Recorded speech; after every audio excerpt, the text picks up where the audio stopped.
ESPN welcomes you to the following presentation of the National Football League. 70-degree night here in Gillette Stadium in Foxborough. Bit overcast. No rain in the forecast, but a humid evening as these teams wrap up their second preseason games, and we are at the exact halfway point of this NFL preseason. 32 games played, 32 more after tonight. Alex Henry, one second-year man, will kick it off with Dante Stallworth trying to find a way to this veteran to stay on this New England roster. Back deep for the kickoff, and Shane Vereen tells him to stay right there. So Ryan Mallett will get the start instead of Tom Brady, who will not play in this preseason game. We'll get into that a little bit more. Let's go back to Mallett, third-round pick out of last year's draft, out of Arkansas. Slid in the draft. People had some questions about him. Patriots did their due diligence. Very comfortable taking Mallett, who didn't see the light of day for Bill Belichick's team last year. The number 3 behind Brian Hoyer. Tonight, his biggest opportunity to date to see what he's made of. Vereen on the opening run, and a 4-yard carry for Shane. John, no Tom Brady in this preseason game, and perhaps the last preseason game. Well, what a great opportunity for Ryan Mallett. One of the few players in SEC history to throw for 3,000 yards and 30 touchdowns in back-to-back seasons. I call this kid the rifleman. He can hum it.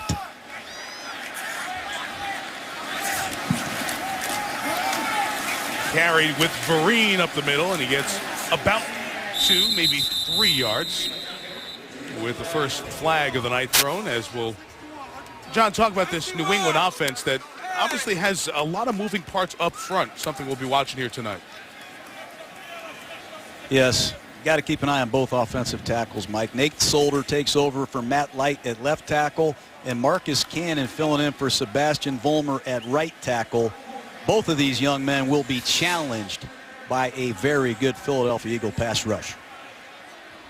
A holding penalty on the Patriots will take them back 10 yards and erase that play. Vollmer just came off the physically unable to perform list, passed his physical, so he's eligible to start working out again in a couple of days. First throw from Mallett. It's the screen to Vereen. At the sidelines, pulled out just shy of the 20-yard line.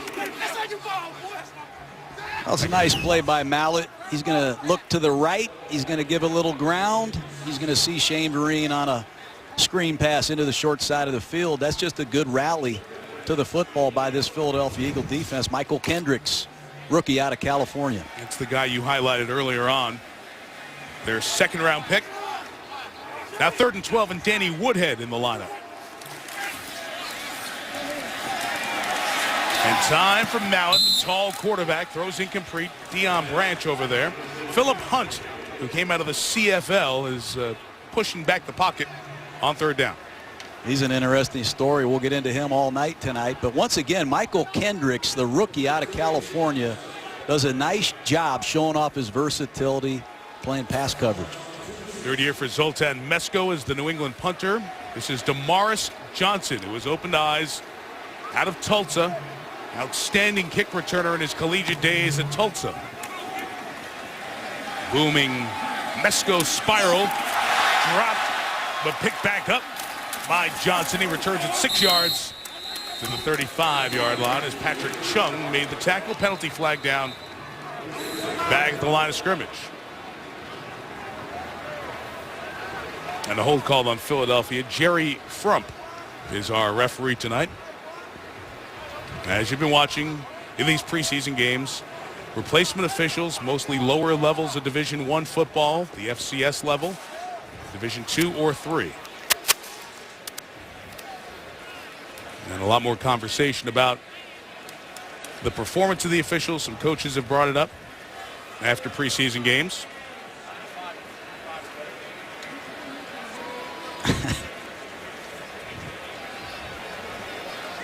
I thought you said it best, John. It's in respect to these officials who are working. You're bringing up the guys from single A to come play in Fenway.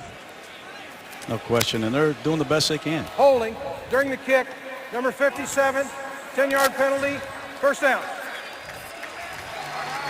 All right, John Michael Vick as the quarterback for the Philadelphia Eagles. Now, you think about Michael Vick for a second. This was his first offseason as the starting quarterback. Remember, last year we had the lockout, so he couldn't be around camp. The year before, he ended up replacing an injured Kevin Cobb early on. Vic trying to cut down on the mistakes from last year and stay healthy this year. And throws it out in the flat. Clay Harbor, the tight end, with the catch as he steps out shy of the 24-yard line. Well, Michael Vick runs one of the most balanced offenses in the NFL. They were a top 10 rushing and passing team last year. Explosive playmakers everywhere. You have to keep an eye on left tackle King Dunlap tonight. He's filling in for Pro Bowler Jason Peters, who's out for the season. That's the big question in this Eagle offense. So a shot of Marty Morningwig, the offensive coordinator. All these speedy weapons. There's Vic taking off and sliding forward. They're going to mark him right at the first down mark at the 29-yard line. That's one of the things that Andy Reid told us in regards to Michael Vick staying healthy all season is getting down on the ground. Don't expose yourself to these hits that you've taken. You can't play quarterback if you're left-handed with a sore left shoulder, Mike. Vick needs to know that.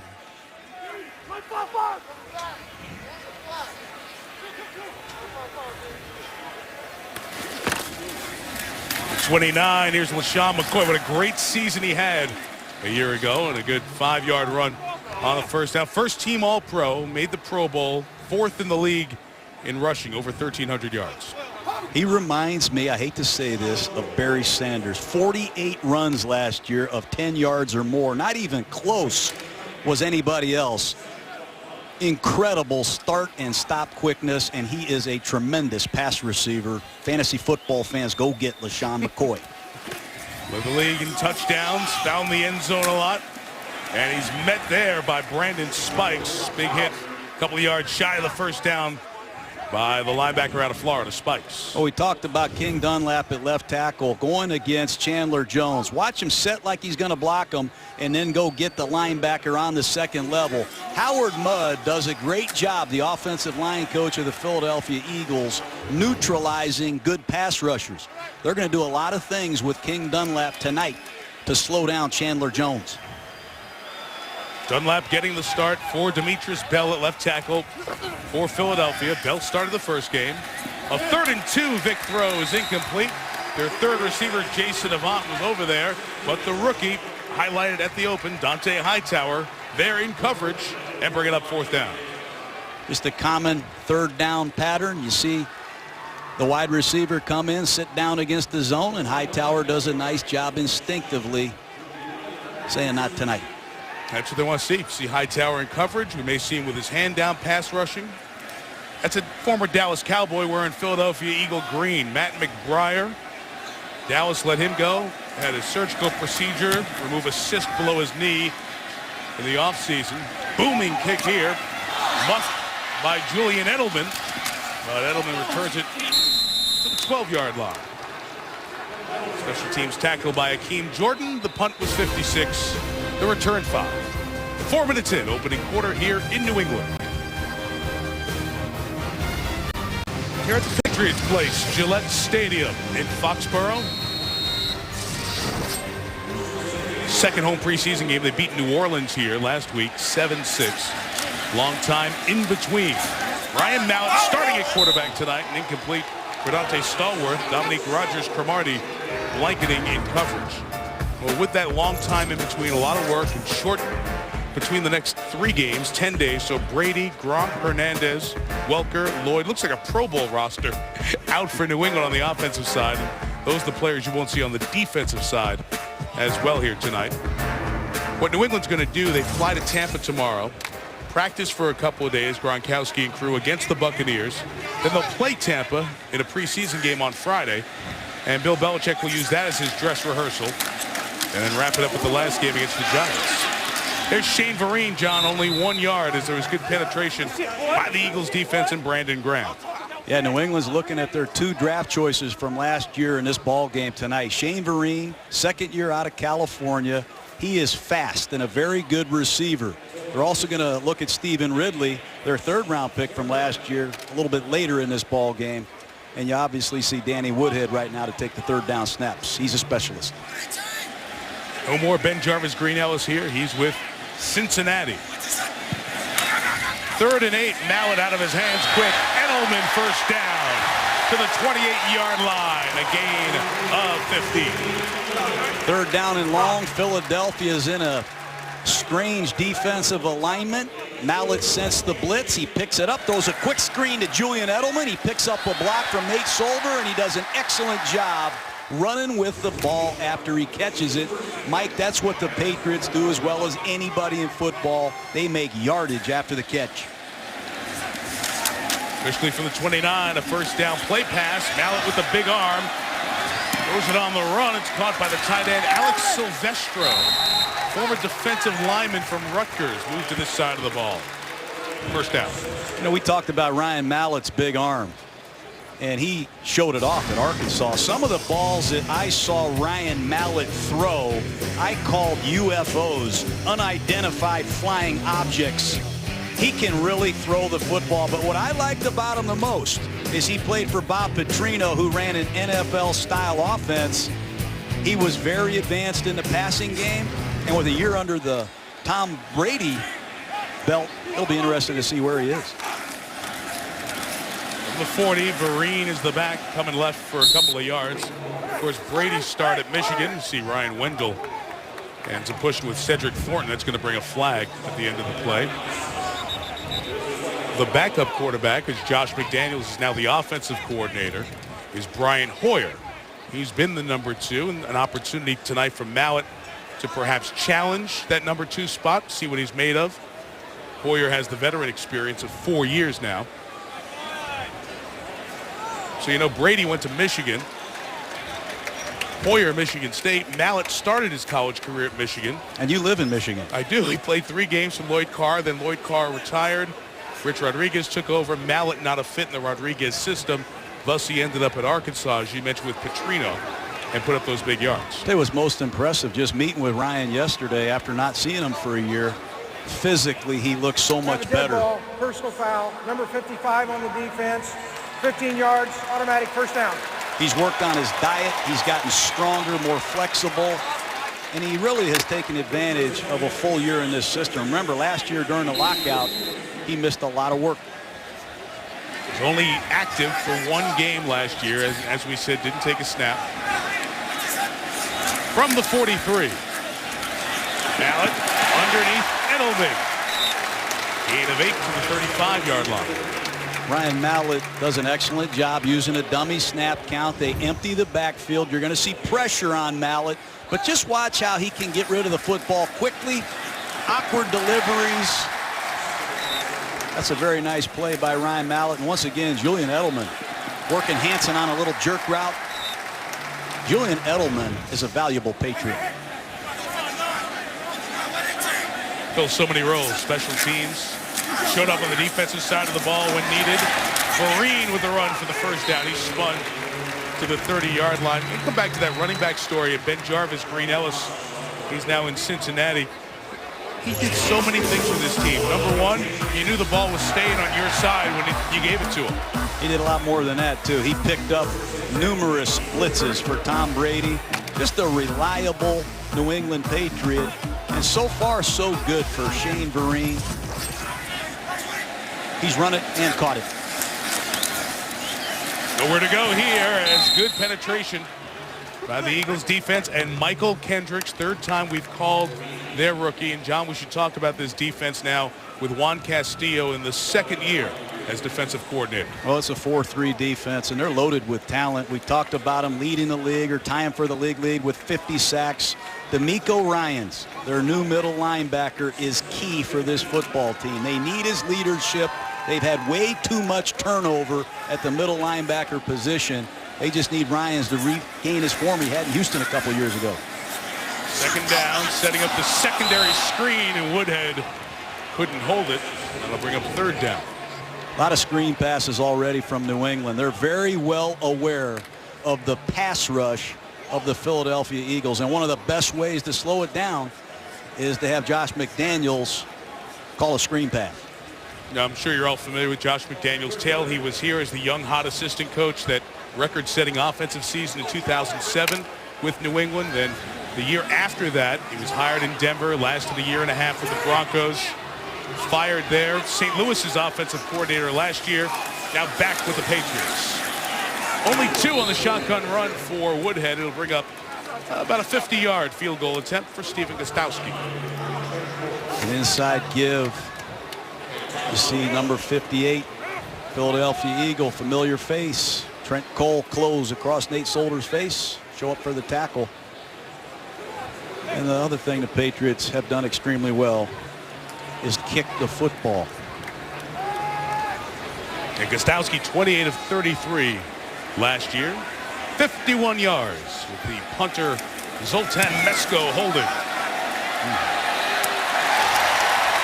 Saw the old Patriot Adam Vinatieri hit a bomb last night. Still going strong. His replacement Gostowski just fine here. Here in New England, Patriots leading 3-0. Set for the second drive for Michael Vick and the Eagles. We mentioned this is the dress rehearsal game for Andy Reid's team. The very simple reason is their next preseason game's against Cleveland. That's the team they play the opener of the regular season, so you're not going to show them anything.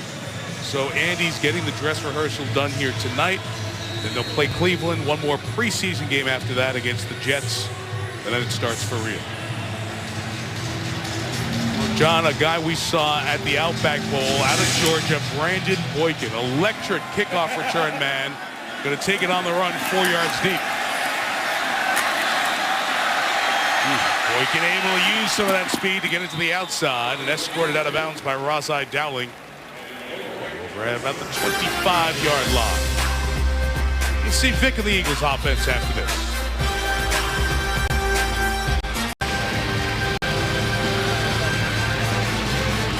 Eagles taking over at their own 26-yard line.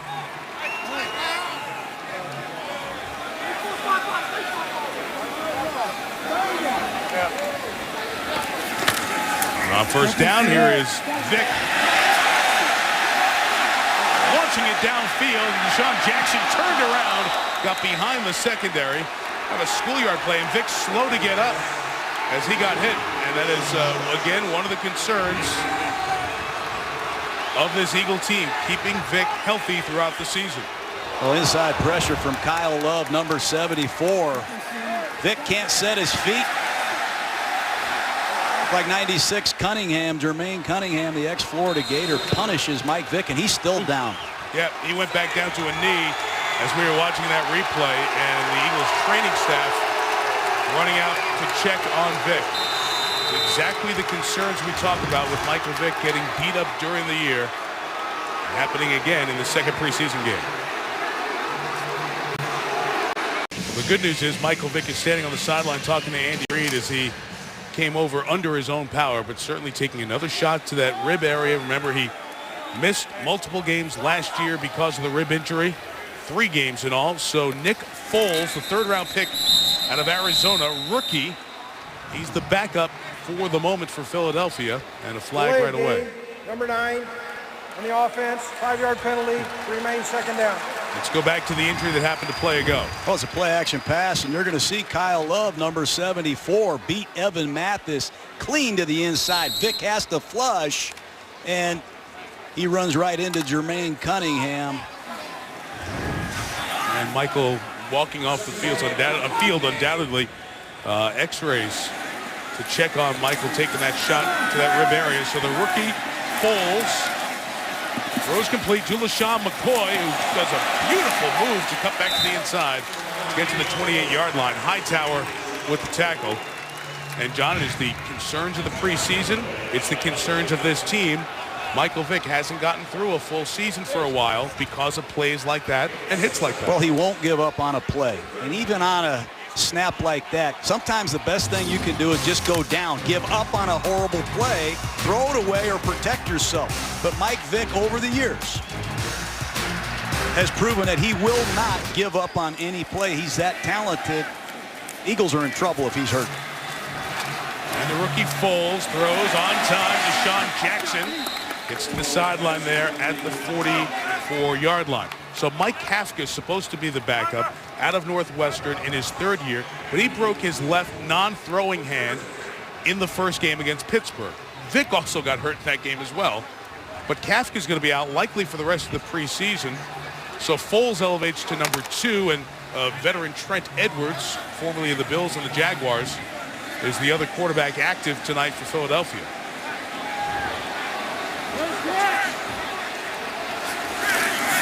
Direct snap to McCoy with Jason Kelce, the center, out trying to block for him, but a big hit keeps the game only at a couple of yards. Patrick Chung involved in that car crash. You know, Nick Foles is an excellent athlete. He was a big-time high school basketball recruit.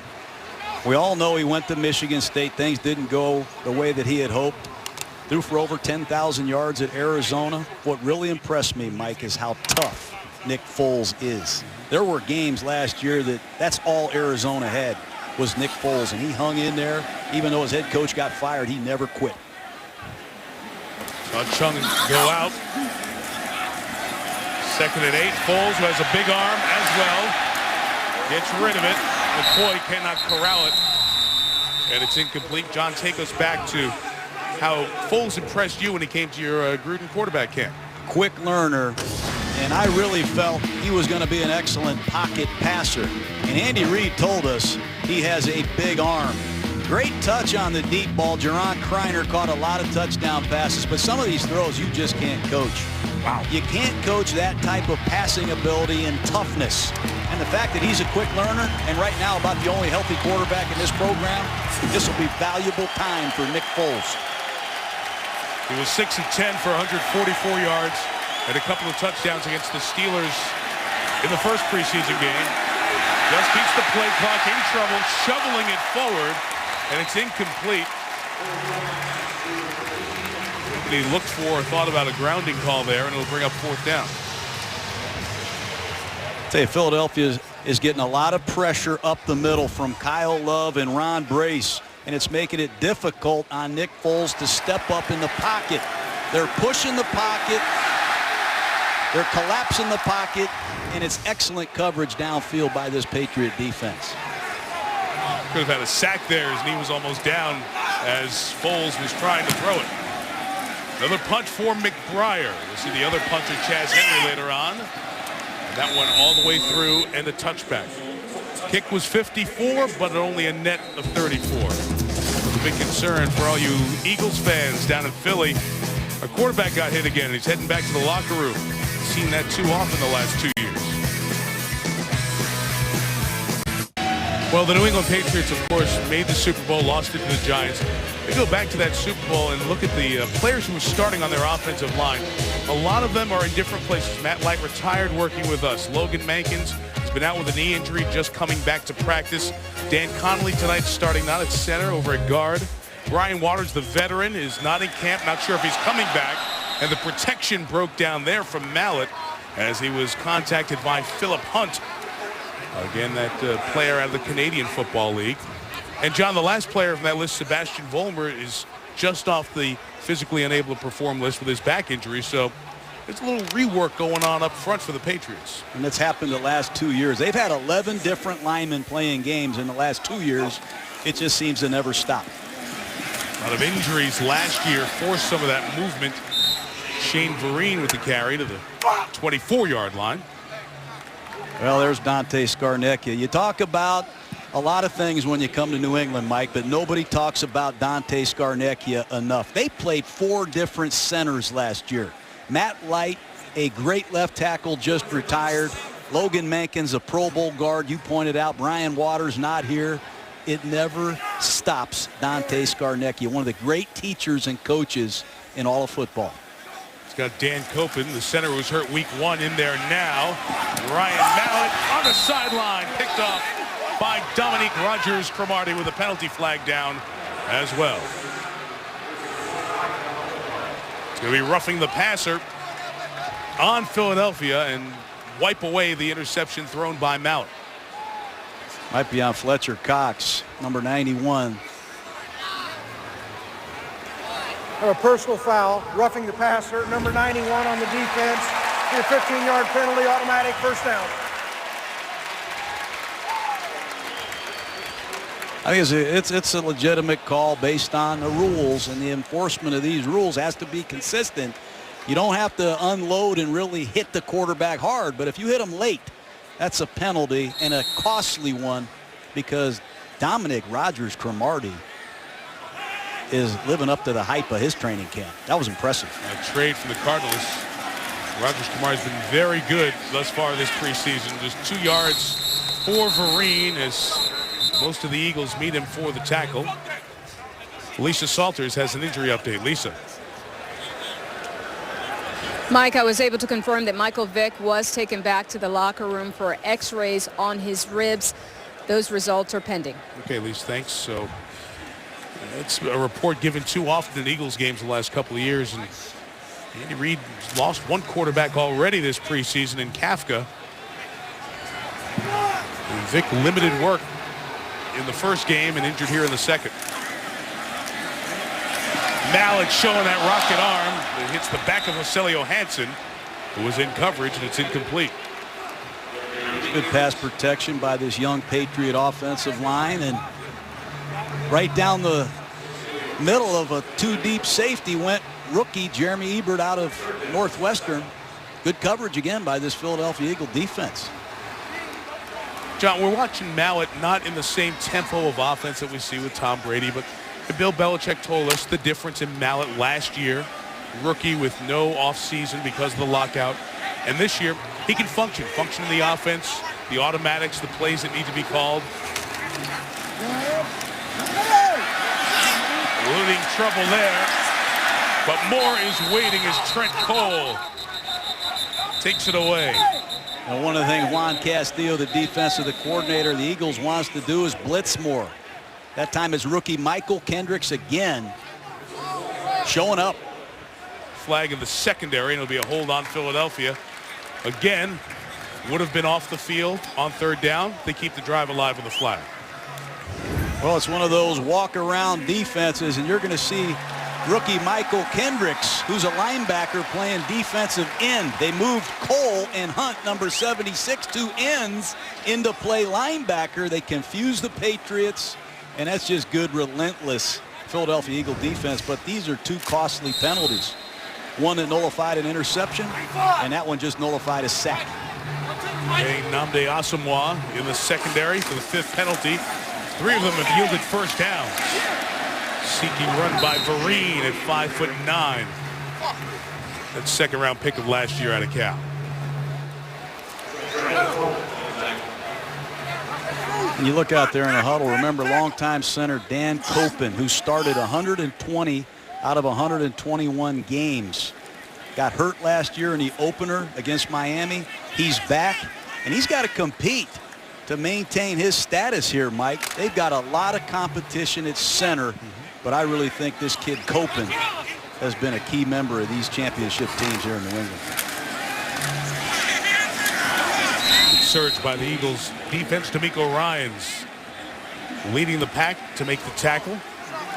John, you mentioned that Copen is the starting center from the start of last year. Then Nick McDonald come in. Four different players, Connolly as well. I mean, when I was coaching, when we lost our starting center, I had to call the game off. To have four different centers play and play well on a championship team with the kind of offense New England runs, all the audibles, all the different things they do, that's a credit to these players and Dante Scarnecchia, their offensive line coach. 3rd and 5. Good rush again. Better throw. Deion Branch, the former Super Bowl MVP, to the 29-yard line. And a first down pickup of 20 yards. I love a quarterback that will stand in the fire and deliver the ball. Philip Hunt beaten down on him on a stunt. That's a big-time throw and a nice route by Deion Branch. 6'6", 245-pound Ryan Mallett has made a couple great throws in this first quarter.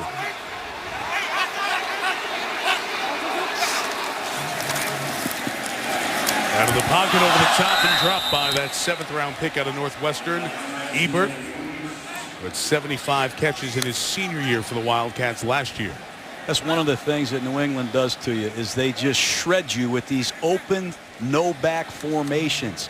And they get wide receivers against linebackers. Take a look at D'Amico Ryans covering Jeremy Ebert, a wide receiver.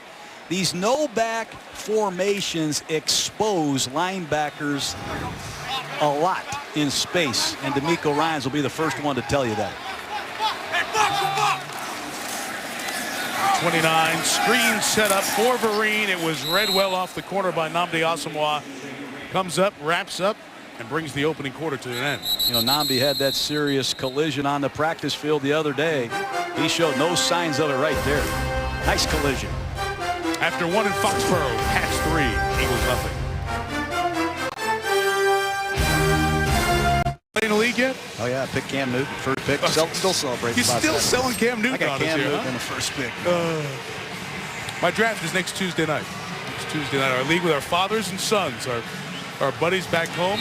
The sons just love to beat their dads and tell them, I got a better pick than you. So whatever you do, however you put together your fantasy leagues, you know, it's draft time around the corner. You can sign up, get ready, and roll it. 3rd and 9 to begin the quarter, and a Vereen screen with 3 blockers ahead. Big gain inside the 10, 1st and goal, Patriots, as Philip Hunt, the defensive end, had to go down and track him down. Boy, you call a screen against the blitz. Sometimes you hit the lottery. Watch the blitz on Mallett. He drifts, and this phasing by this Patriot offensive line is perfect. Boy, this New England offensive line is very well coached. That's perfect phasing between the back and the offensive lineman. Big first down. From the 8, Vereen handled it a lot here tonight. Submarine, Nate Allen, the safety tackle, only gain of a yard. You mentioned phasing. Screen passes are very complex in timing. What do you mean by phasing with the linemen in the backs? Well, the first lineman out is responsible for the force. The second lineman out generally takes a linebacker, and the third lineman out is responsible for the backside chase. And when it all works out perfectly, you get 3 linemen in perfect position to execute their blocks so the back can read his cut. It's been a great drive. Engineered by Mallett. Now can he punch it in? Or Woodhead, too tall, with Dominique Rodgers-Cromartie again buzzing up there. That's one of the things you got to really take a look at when you have a 6'9" tackle like Nate Solder, is can they handle the power rush? Take a look at this bull rush by number 58, Trent Cole, who's not the biggest pass rusher in football, but he got Solder that time. That's the one thing about these Eagle rushers, Mike. They can run right over you. With that low starting block, speed burst. Mallett to the end zone, touchdown, Alex Silvestro. That's a good drive engineered by Ryan Mallett, and a touchdown toss. That's a great drive against the #1 defense of the Eagles. A lot of starters out there with many backup players with this New England Patriot offense. But how about Silvestro, number 49? Just a quick out, ball is thrown perfectly. And Silvestro, he has to be about the 6th or 7th tight end. Gronkowski's out, Hernandez is out, Jake Ballard's out, Shanko's out, Daniel Fells is out, and he was playing defensive line 10 days ago. Yep, he got moved. Who coaches these tight ends? George Godsey used to be a quarterback over at Georgia Tech. He's got to be the best coach in the league. George Godsey, what a job you've done with these tight ends in New England.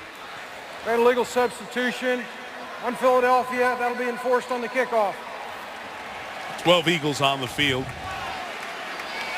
And Bill Belichick has always looked for versatile players, and players from Rutgers very much on his radar, because Bill's son was playing lacrosse and then played football his last semester at Rutgers. And he and now Tampa coach Greg Schiano have been very good friends over the years. Let's see what we have here. Correction, New England will take the penalty at this point. It'll be half the distance to the goal on the PAT. And they'll go to the one. There is Bill Belichick's son Steve, who you saw up there. He played lacrosse in college, then deep snaps so he could learn around football a little bit with Schiano. And now he is an assistant on his dad's staff. And what's Belichick do with this penalty? Oh, I like this, Mike. Yep. You take the penalty. You want to work on your goal line offense. You want to get in those shoe-to-shoe splits and see if Shane Vereen, number 34, can run this zone off tackle play across the goal line from the 1. Promise you, they're giving it to Vereen. Eric Catani is the fullback. And there is a good look at some goal line defense and goal line offense for the 2-point conversion. Great use of a preseason opportunity there to answer who's going to punch it in when we're a yard out without Ben Jarvis, Green Ellis. I don't think Alex Silvestro is going to catch many regular season touchdowns. Here in Foxborough, 11-0. Patriots on top. Ryan Mallett playing most of the big-time Patriots. Many of them with the night off. No Tom Brady, no Wes Welker, no Brandon Lloyd, no Gronkowski, no Aaron Hernandez. But a good job done by Mallett getting significant playing time against a good defense. Kickoff all the way back, and it's a touchback with Brandon Boykin. Andy Reid, this is the dress rehearsal. Not happy with the first-team defense and going after people, including Cullen Jenkins on the sideline there. This just a moment ago as we were coming back from break. Jim Washburn, the defensive line coach over there. So Jenkins was doing some yelling in that huddle, and Andy Reid taking matters into his own hands there on the Eagles sideline. With some frustration out of this Philly group. A couple of penalties keep that last drive alive. They've already lost Michael Vick, having his ribs x-rayed. Nick Foles at Arizona, the quarterback, to Clay Harbor, the tight end. We're gain of 5. I look out in that New England secondary. Remember last year, 4,700-yard passing year for the opponents of the Patriots. That's the second worst yielded in NFL history. 79 pass plays of over 20 yards. A lot of pride out there on that field. They're going to be much improved. Snap taken down by Foles. Deshaun Jackson was being held, and finally the flag is thrown very belatedly, but Sterling Moore had a hand on the receiver as he was trying to break.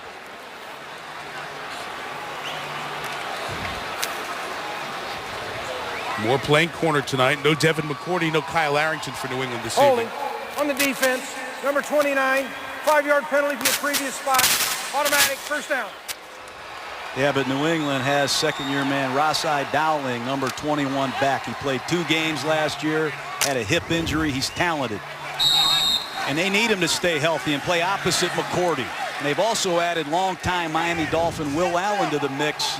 More experience, more practice time with the no lockout, and Bill Belichick at the helm. They'll be better. Sean McCoy eluding tackles on the side, gets 5 to the 35. There is Will Allen, who you just mentioned. And John, here comes another late flag. We've had a couple of conversations after plays with players.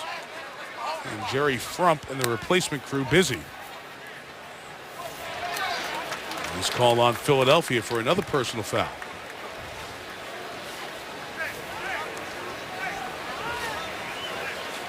It's 2 or 3 after the play fouls here on this Eagle team in the first 17 minutes of this one. I didn't see that foul particularly. It had to happen late near the Eagle bench.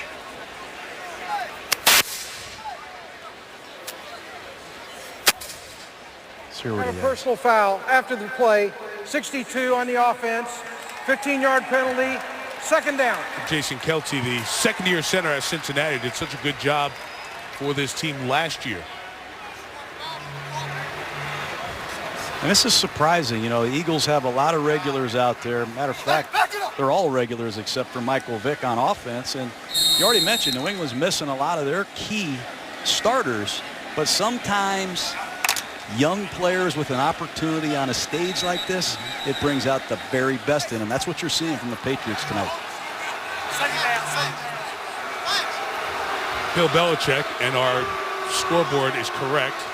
It's second down. They had first down up on the down box on the side there. It's 2nd and 19. And corrected before a play is run off. Add that to the list of administrative issues. Offside flag is down. LaShawn McCoy to the 26-yard line. Just to gain a 5. And another flag thrown. Was sloppy, Mike. Yep, sure is. Neutral zone infraction, number 71 on the defense. 5-yard penalty, remains second down. John, we put up these numbers before. Over 1,300 yards from McCoy, leading the NFL with 17 rushing touchdowns, add 3 more receiving. And you threw out that Barry Sanders conversation in comparison. Just the style of the way he runs and gets away from guys. Incredible stop and start quickness. He makes a lot of runs, long runs on his own.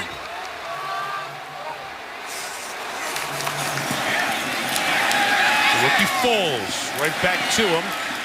McCoy to the 30-yard line. That's high praise. Show and tell, will you please? I love that dance too.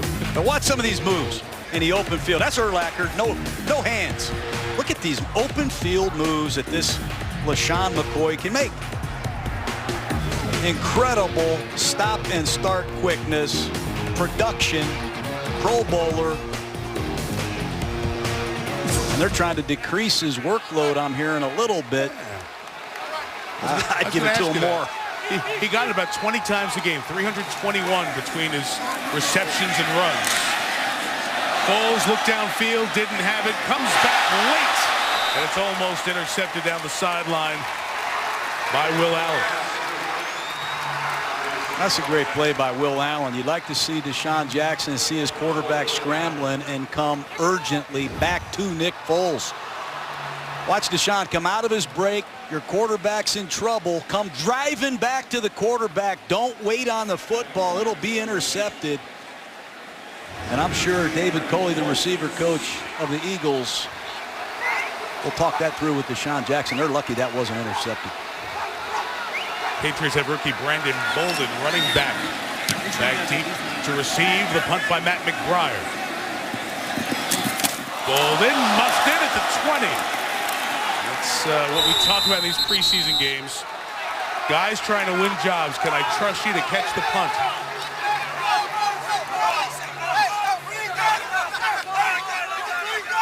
This could take a minute. White ball, you hear yelled in there by the officials. And the Eagles have come up with it. Akeem Jordan down there on special teams for Philadelphia.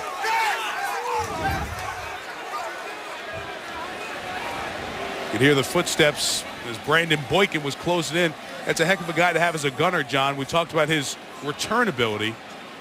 No question. We talked to Bobby April last night. There's going to be a few Philadelphia Eagles that step up and make this team on special teams. And Brandon Boykin has made a name for himself tonight in Bobby April's book. That's a great play, defeating a double on the outside impact collision.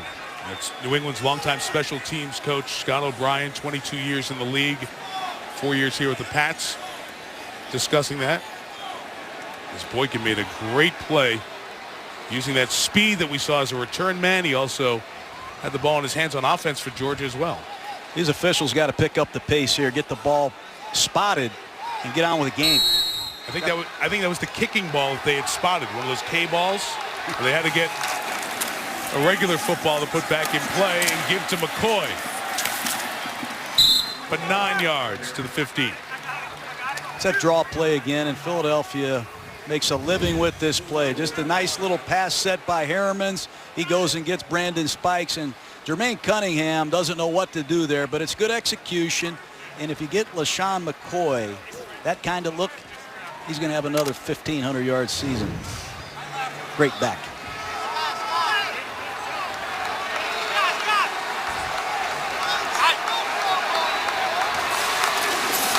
The 15 sudden slotted inside with Stanley Havili to the goal line with no signal yet.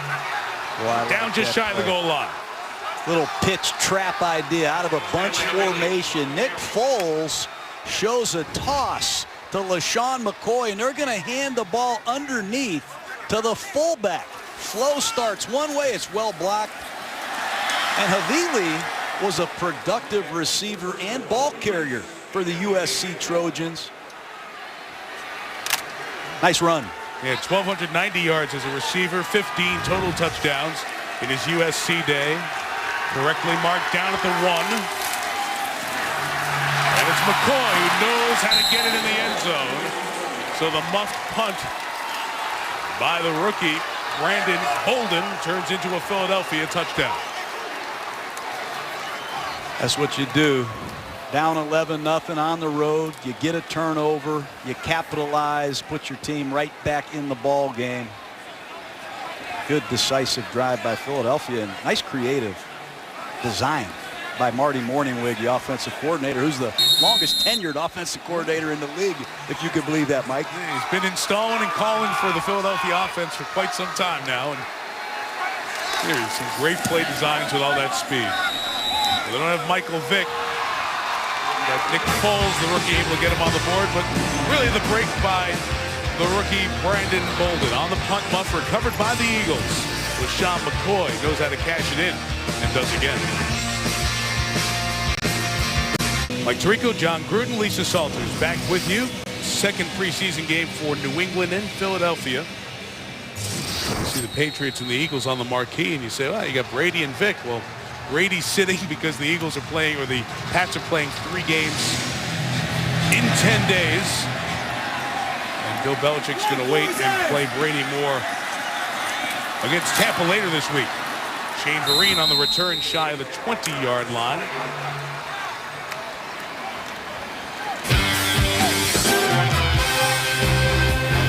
Pats ball when we come back.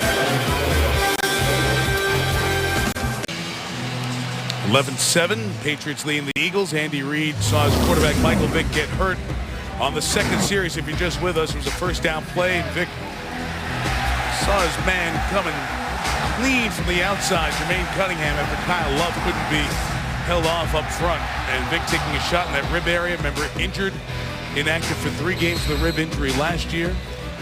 Went back for x-rays. We are waiting for results. He told to us on those x-rays. So Vick is out. Ryan Mallett has played up to this point for New England, but now Brian Hoyer, figured by most to be the backup for Tom Brady, in the game and throwing the back shoulder toward Dante Stallworth, and it's incomplete. And Brian Hoyer, now 4 years here, played a whole bunch of the preseason. Really, he's only threw 1 pass last year. And John, most of his passes have come week 17 when the Patriots had nothing to play for. With that one game where they were 59-0 up on Tennessee a few years back. Yeah, productive Michigan State Spartan, over 6,000 yards. A couple years ago, he beat out Kevin O'Connell, who was a draft choice of the Patriots. I think he's going to have his hands full beating out Mallett. In 2009, Kevin O'Connell, Gutierrez were the other quarterbacks that he beat out. Hoyer lost the ball. Philip Hunt came around the end to knock it free. And it's recovered by the Eagles. So this impact player, straight from the CFL, has done some kind of job. Philip Hunt, he had a couple sacks last week against the Steelers. Watch number 76 come roaring around the corner. He beats Marcus Cannon. He caused a fumble last week on a sack and strip. But take a look at Marcus Cannon, the right tackle. He's got to get out of his stance. He's got to handle the speed of Philip Hunt. Wow. And so far, Jason Babin is probably saying, man, I better get back to work. Philip Hunt is hunting quarterbacks. Babin and his 18 sacks last year is okay, but, man, how about the opposing offensive tackles you see the Eagles this year? Those guys coming off the end with the pressure. So Nick Foles, the rookie out of Arizona, taking over in the red zone and throwing it complete to Deshaun Jackson at the 2. Boy, this is an old-fashioned West Coast play called flanker short post. And Deshaun Jackson is going to take advantage of a shallow cross, and he's going to try to run a short post right across the outside linebacker's face. Excellent job by Jackson, and a perfect throw by Nick Foles. But this was an old Joe Montana to Jerry Rice West Coast special. You ought to see the cut-up of this play, Mike. You come down to my offices, I guarantee you Montana and Young threw 15 touchdown passes apiece on that play. Foles having trouble getting that play in as heavy personnel came in. I look forward to that visit. You might even buy lunch down at the FFCA. Tony, Michael Vick out with a rib injury. X-rays being taken. Eagles defense also has lost Dominic Rodgers-Cromartie a moment ago. Shoulder injury. He's being checked with his return questionable. They're going to sprint to the right here. Here comes Avan out of motion. Look for McCoy in the flat. Foles back of the end zone. Caught for the touchdown by Harbor. Clay Harbor did a nice job. The third-year tight end out of Missouri State. And John, these young quarterbacks are making good plays in the tight area, the red zone. Well, they stick Jason Avant in the backfield. He hides his numbers. He comes in motion to the outside. They pull the right guard, and Nick Foles does a great job finding Clay Harbor in the back corner of the end zone. But Andy Reid has pulled out a couple old school plays from the bottom of his closet. Sprint right GU corner, halfback flat. Sorry, Mike, it brings back memories, man. You and Andy spent some time together? Yeah. You guys were together, of course, beautiful, in Green Bay.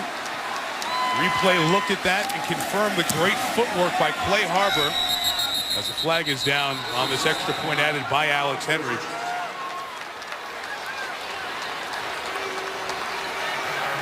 We have offsides on the defense. That penalty will be enforced on the kickoff. Andy will decline it. Good. Doesn't need to see another snap of goal line. It's 3-point Eagles lead. The injury to Vic giving Nick Foles a chance to shine here tonight. I get text messages at like 4:30 a.m. from Gruden. His discoveries going through tape.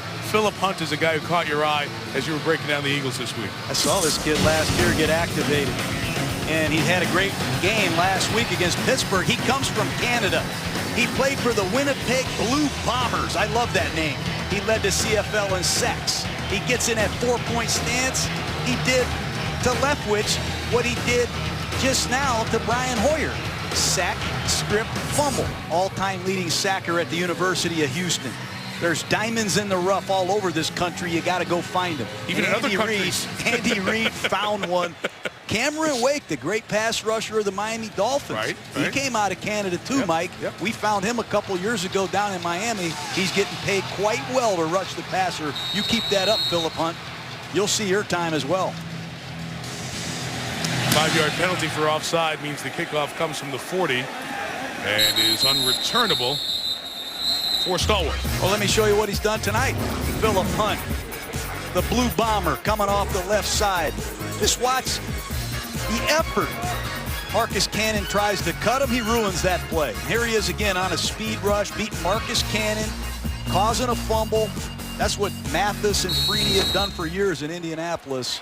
They get the trifecta, the sack, the strip, and the turnover. Great start for the young kid out of Canada. Brandon Bolden now the running back behind Brian Hoyer. And he bounces it to the outside for a gain of about 6 or 7 yards. Brandon Boykin over there on the tackle. I want to talk about that CFL thing for a second because you mentioned Cameron Wake. When you see those CFL highlights, it's really interesting. There's a yard space. You've got to have 1 yard of distance between you as a defensive lineman and the offensive line. Does that help these guys as good pass rushers? I think it does. I think they're further away from these big offensive tackles. There's more air for them to get away. Quick get off. And I love Philip Hunt. He's slippery. We're going to do CFL rules here and keep you 1 yard away. I'm trying to keep 2 yards away. My arm is getting beat up from you up here in the booth. That pass is incomplete, intended for Jeremy Ebert. As D'Amico Ryans is back there on coverage. You are impressed, John, by the number of defensive linemen that the Eagles have as you start to look at how do you put together a final 53. Yeah, I used to coach for the Eagles in the mid-90s. And look, in 1991, they had Reggie White. They had Clyde Simmons. They had a loaded front four. And I don't remember the Eagles this deep at these positions. Side run with Brandon Bolden trying to pick up the first down, and he does across the 30-yard line. Jerome Brown, part of that great Eagles defense, 91. Our pal Mike Golick on that Eagles defense. Don't want to leave Golick out. But the point is, this is a 4-3 defense. They're going to play 4 down linemen on every snap. And the Eagles aren't one of these confusion defenses that has DBs and linebackers walking around. They are going to intimidate you and physically get after you with 4 down linemen. The 31, Hoyer setting up Bolden for the screen. Nothing there. Michael Kendricks on coverage. Lisa with an update on Michael Vick. Hey, Mike. Well, the x-rays were negative for a fracture on Michael Vick's ribs, but he will not return to this game. All right, but that is at least comforting news for the Eagles. It was rib cartilage injury in 2010. In week 4, they kept him out. That happened against the Redskins. And then we mentioned 2011 in the 3 games that he missed with the rib injury suffered against Arizona in week 10. So Well, 10 plays he's played in the preseason. He hurt his thumb against Pittsburgh, hurt his ribs tonight. That's not good. Second series for Hoyer, taking the shot downfield for Dante Stallworth. Nate Allen in center field, knocking it away. As a flag down, back by the quarterback. Brandon Graham, number 55. Doesn't like the call. We'll show it to you. But that's the second personal foul on these Philadelphia Eagles. He's going up against Nate Solder, number 55. Personal foul. Roughing the passer. Clearly number late. 55 on the Excuse me, that's Darryl Tapp. 15-yard penalty, automatic first down. Darryl Tapp, clearly late. That's just, look, rushing a passer is one thing, hitting the quarterback's another, but you can't hit them late. They're going to call it every time. Costly. New England has 11 first downs in this first half, 4 of them coming off of Eagles penalties.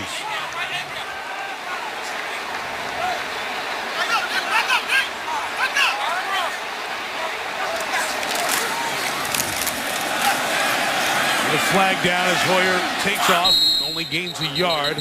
Again, Michael Kendricks, their rookie, has been called a lot here tonight on defense. Offside on the defense, number 54. 5-yard penalty, repeat first down. There's Brandon Graham. Take a look at the last drive, Mike. Penalties are killing the Philadelphia Eagles. Here's Mallett throwing an interception, but it's a late hit on number 91, Fletcher Cox. Then Nnamdi Asomugha called for holding. Big penalty, and that was a sack. Keeping drives alive to allow the Patriots to score 9 penalties on the Eagles in the first half as Bolden, the rookie free agent out of Ole Miss, gets the first down. Let me tell you about Brandon Bolden out of Ole Miss. Very productive back. Watch the finish on this run.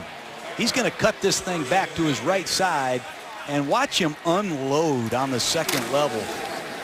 Boom, right there. That's an excellent job lowering your shoulder pads. What was the last undrafted back the Patriots found at Ole Miss, Mike?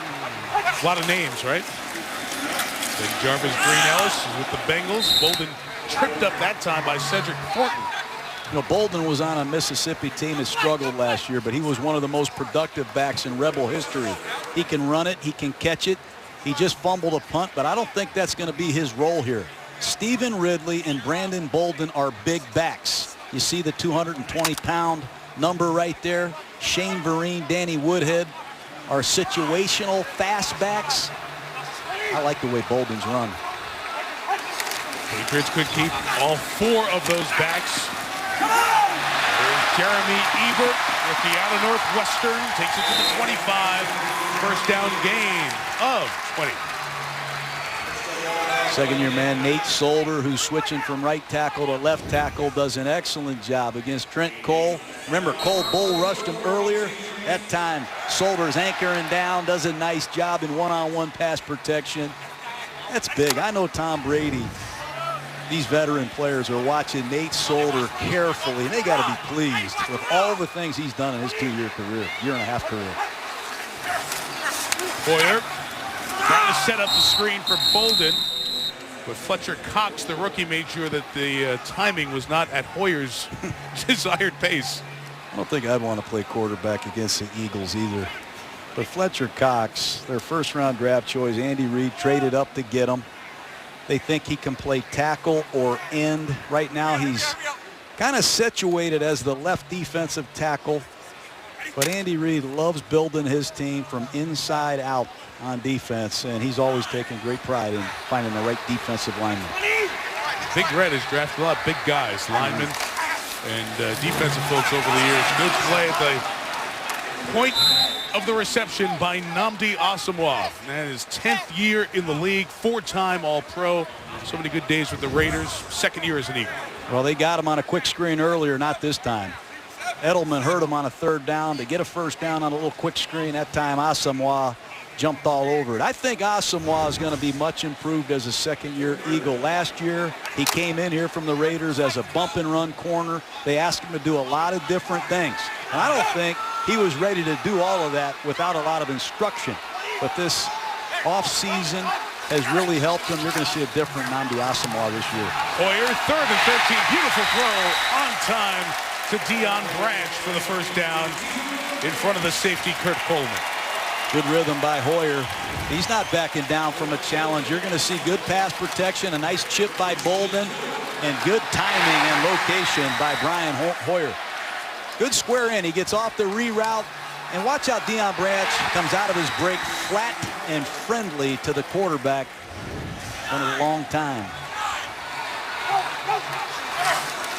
Hoyer first down, draw with Bolden trying to run away from the pursuit again. Michael Hendricks, the 2nd-round pick's been everywhere tonight. Well, he reminded me of a young Lance Briggs when he played at California. He'll take anybody on, and he plays fast. Watch him come screaming off the right side of your screen, and in the open field, he brings down a big back. Kendricks has done an excellent job. I've seen him rush the passer as a defensive end tonight. He's made 2 or 3 nice open field tackles. That's an area the Eagles wanted to upgrade linebacker, and so far they have. His great accolades in his career in the Pac-12. Hoyer was rushed and contacted as he threw the ball. It was a bit behind Bolden. Darryl Tapp again getting in with pressure along with Brandon Graham. And Marcus Cannon has really struggled at right tackle. Remember, he's filling in for Sebastian Vollmer, who's been on PUP most of camp. Interesting story, Marcus Cannon. Yeah, Cannon, when they went to the combine, when he was drafted in 2011, doing all the medical tests, they found out that he had non-Hodgkin's lymphoma, was treated for that, away from the team, obviously, through all of that, but came back, was working out with the Patriots, and then played 3 games towards the end of last year. It's his first full offseason and chance to prepare.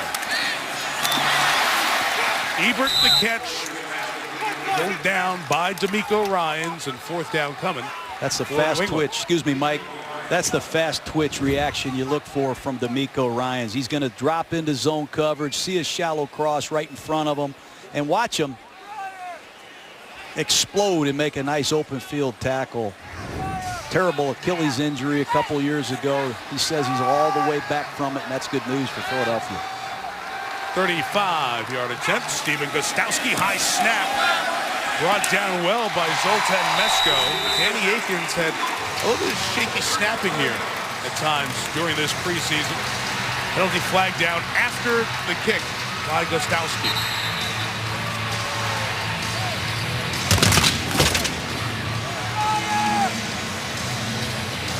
Patriots have also lost a player to injury. Patrick Chung, shoulder injury here tonight. After the play, we have a personal foul, number 64 on New England. A penalty being forced on the kickoff. That'll be Donald Thomas, the offensive lineman. So the field goal ties our game at 14. Of course, Bill Belichick has been here for now his 13th season, and Robert Kraft has owned the Patriots for 19 years, going back to 1994. And John, before the game, the Olympians from New England were honored, including Kayla Harrison, who won the gold medal in judo. First medal for judo in U.S. history. And this young lady was a star on many TVs. Just 20 miles away from here, Needham, Mass. Allie Raceman was sensational as the captain of the U.S. women's gymnastics team, was excellent in the floor exercise. They're sitting up in Robert Kraft's owner's box here tonight. They're good for them. What a great honor. Those Olympic Games, that's what it's all about, Mike. Bob Kraft welcoming the young lady from Needham, and it was great to watch as they were coming off the field, the players in the warm-ups as the Olympians were ready to come on.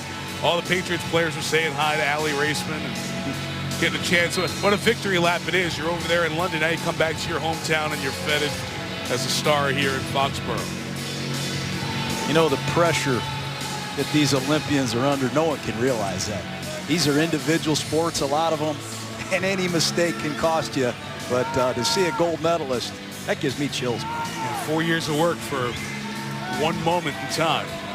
Well, the Patriots have had an Olympian in their own right, too, in Jeff Demps, who played football at Florida.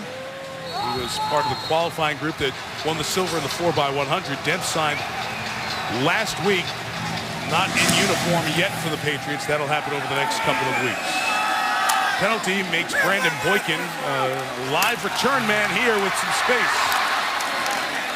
Out to the 31-yard line for the rookie from Georgia. No big news in the NFL today. A couple of quarterback jobs decided, including Jake Locker. Could have been the man for Tennessee, so you'll see Locker take on Arizona and their still uncertain QB situation with Kevin Cobb and John Skelton. Larry Fitzgerald, Chris Johnson, got Chris Berman and Trent Dilfer doing the game as well in Nashville. Thursday night countdown at 7, and the guys will have it at 8 Eastern time here on ESPN. Love it. Back to Nick Foles at quarterback. Ball knocked out of the hands of Brent Selleck. Ruled on the field, a catch, a fumble, and a Trevor Scott touchdown. And that will be looked at. That looked like an incomplete pass to me.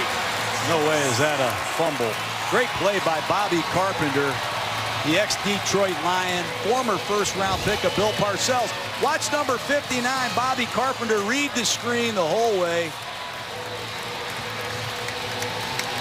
I don't think that's a catch and fumble. I think that's incomplete. Now, it's a ×2 automatic review. It's a turnover and a scoring play. So we get to review it. I can't wait. Go under the hood to look at it. Andy Reid cannot challenge this play. If he challenged a turnover or scoring play, which is automatically reviewed, the previous play is under review. It would be a 15-yard penalty on the Eagles. Here's the catch. Turns. And it's knocked out. Incomplete pass. Has been, always will be an incomplete pass, Mike. And John, every week on Monday Night Football, we'll have Jerry Austin, veteran, former NFL official. He's worn the white hat as the referee in 2 Super Bowls. He's traveling with us. Jerry, what'd you see there?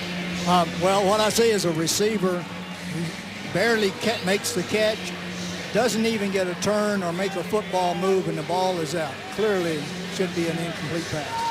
So Jerry tells you what you'd be looking for. As Jerry Frump, the replacement official, will go under the hood for a look as they review complete or incomplete. Jerry Austin has trained me well, Mike. I've had a great offseason studying these rules. You hang around Jerry Austin, you're going to get better at learning the rules. But once again, instant replay and replacement officials has been a big theme this offseason. And another item that's been done by the National Football League, Jerry Frump, the referee, is under the hood. And inside the stadium, they will show exactly what Frump is looking at. And they're the angles that we feed to the replay booth. And the replay booth just shows Jerry Frump. And this is exactly what he's looking at right now. You know, Bobby Carpenter is another interesting story, Mike. He's a hybrid.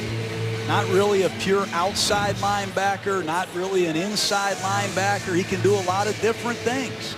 And he can play in sub formations. He's very athletic. We all know his dad, Rob Carpenter, was an excellent football player, running back for the New York Giants.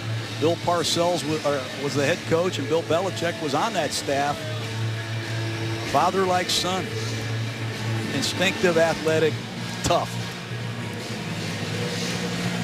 John, after the replay is done, over the years we've seen the writing typically means where you're going to spot the football. So it looks like, as we had assumed, and Jerry Austin gave you his opinion, that would be an incomplete pass.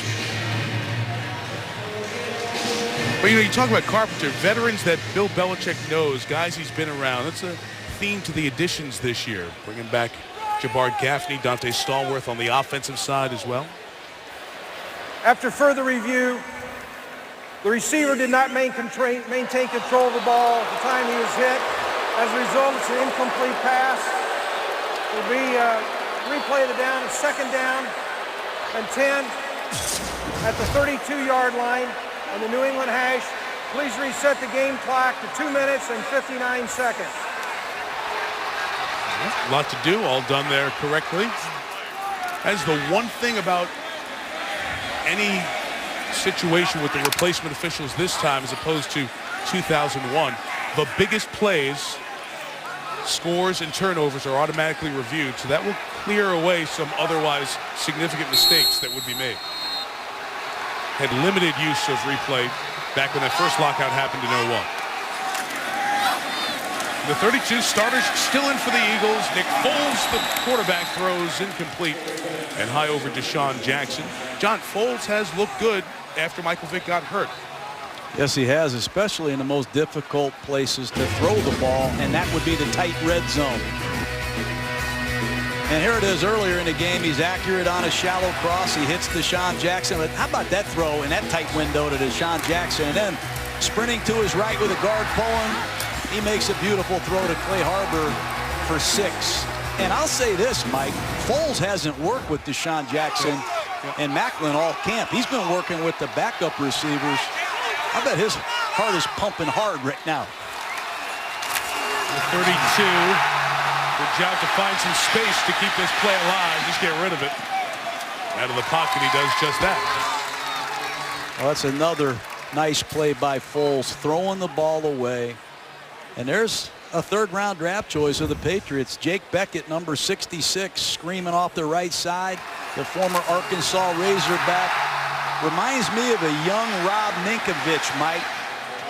Going to have a lot of versatility. I think he can play outside backer in a 3-4. He can put his hand down and rush. He's one of those edge players that Bill Belichick loves. Top 6 picks by New England on the defensive side this year. Hunt by McBriar, 41 yards. Taken on the run by Brandon Bolden, who was erased quickly. Stanley Havili, who we saw with a nice gain in the red zone earlier. Special teams tackle Philly. Listen to this.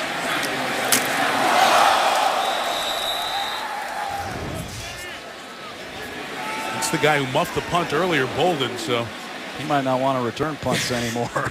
He's had a Where's tough 11? day. Can we get Edelman back in here, please? Stanley Havili, that's a good sign. You know, the Philadelphia Eagles have been one of the few teams in the NFL in the last 4 or 5 years that have at times featured a fullback. Havili's done well for himself tonight. Chance for some work in the 2-minute offense here at 2:39 with a full complement of timeouts. Worried of Bolden trapped behind the line of scrimmage. Derek Landry out of Notre Dame. You know, the Patriots are showing a lot of 2-back sets themselves, and I just love watching these young linebackers take on backs in the hole. Here's Brian Roll stuffing a fullback in the hole. It allows time for number 94 Landry to scrape over the top. Philadelphia has young, athletic, tough linebackers, and Brian Roll's going to be much better in year 2. Philadelphia just took a timeout inside the 2-minute warning at 2:05. Try to get the ball back before the 2-minute warning. And that's a theme that we've talked about in our couple of preseason games, but bears repeating because every coach in the league has discussed it. Those second-year players and what a different opportunity they have this year compared to last. I remember Mike Holmgren, he was the head coach of the Green Bay Packers. He told all the staff members, Andy Reid and I were on that staff, you better get more out of your second-year players, and you better let them know that they better show dramatic improvement. These are not lifetime contracts. And in your second year, obviously, the players are more relaxed. They're more confident. They know what to do, and they can showcase their skills. And so far, we've seen that in the 3 preseason games that we've done. Right. We've seen a lot of second-year players emerge, not just Brian Roll, but there have been a cast of others. And it's the times, too, because of the lockout last year. It was Ryan Mallett who started this game for the Patriots who said, my head was swimming last year. No question. I have no OTAs. Camp starts, and then I signed 2 days later. So he's so far behind. So normal year 2 improvement gets multiplied, if you will, by having an offseason this year. Boyer's in his 4th year, 26 years old. Incomplete to Tyler Urban out of West Virginia, rookie. So I'm going to guess, John, that the 2-back set we saw there from the Patriots with a pure fullback and Tyler Urban at tight end, not what we're going to be seeing when the games start to count. I've been telling you all week, I saw New England use a fullback last week against New Orleans 26 times. I don't think they've used a fullback here since Heath Evans was in town. I think they're going to use those 2 tight ends, Gronkowski and Hernandez, 2 veteran receivers, and one of these 4 talented backs, and number 12 at quarterback. See why Andy Reid used that 2:05 timeout and get him off the field here in 2 minutes. But Hoyer on 3rd down keeps the drive alive. To Dante Stallworth right around midfield for the 1st down. Gain of 20 to the veteran Stallworth, trying to hook up in New England one more time. Susie Culver back in the studio with Mike Ditka and Adam Schefter Toyota Halftime Show. Take you back through preseason week number 2. The news of 2 new starters in the NFL named by their coaches today. And Adam's got the news and notes elsewhere around the league. All coming up on the Toyota Halftime Show. Locker and Tannehill. So that draft class, the last couple of draft classes, pumping out a lot of quarterbacks in the National Football League. We've seen Andy Reid's pick out of this year's draft perform well in the first half. Nick Foles with Michael Vick's injury. Hoyer with the sign, trying to communicate with the veteran receiver, and Branch in the pass is incomplete. John, the last 2 NFL drafts, these are guys slated as of now to be starting quarterbacks in the NFL. Look at this. 5 from the class of 2011, 4 from this year's rookie class, 9 of the 32, and 8 of these guys have one other thing in common. Gruden's QB camp. Yes, they're alums. Apologize to Christian Ponder. They didn't get that plane reserved or something, but proud of these guys. It's a credit to the college coaches, the programs that they come from, certainly them individually. Hoyer pressured, steps right into a Cedric Thornton sack. There's another one, Mike. Cedric Thornton from Southern Arkansas. Where does Andy Reid find these pass rushers? Watch number 72. Beat a double team, split it, and get a key sack in a 2-minute drill. Thornton was on the practice squad last year for the Eagles. They just keep working. They keep development. It's all muscle memory when you play for defensive line coach Jim Washburn. You do the same thing every day. Get off the ball, rush, crush a block, and hit the quarterback.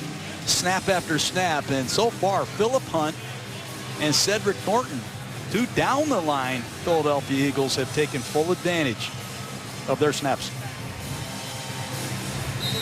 New England timeout. Chance to remind you to play NFL.com fantasy, where fantasy football is as legit as fantasy gets. Sign up today. NFL.com/fantasy. 3rd and 18. Hoyer will just run it with Brandon Bolden to the 47-yard line.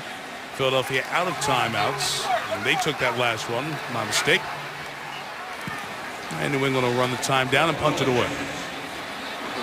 You know, you look at Josh McDaniels, Mike. We asked Josh, did you just rejoin the band here? You brought back Stallworth. You brought back Jabbar Gaffney. You're back yourself. It's like the old band is back together here.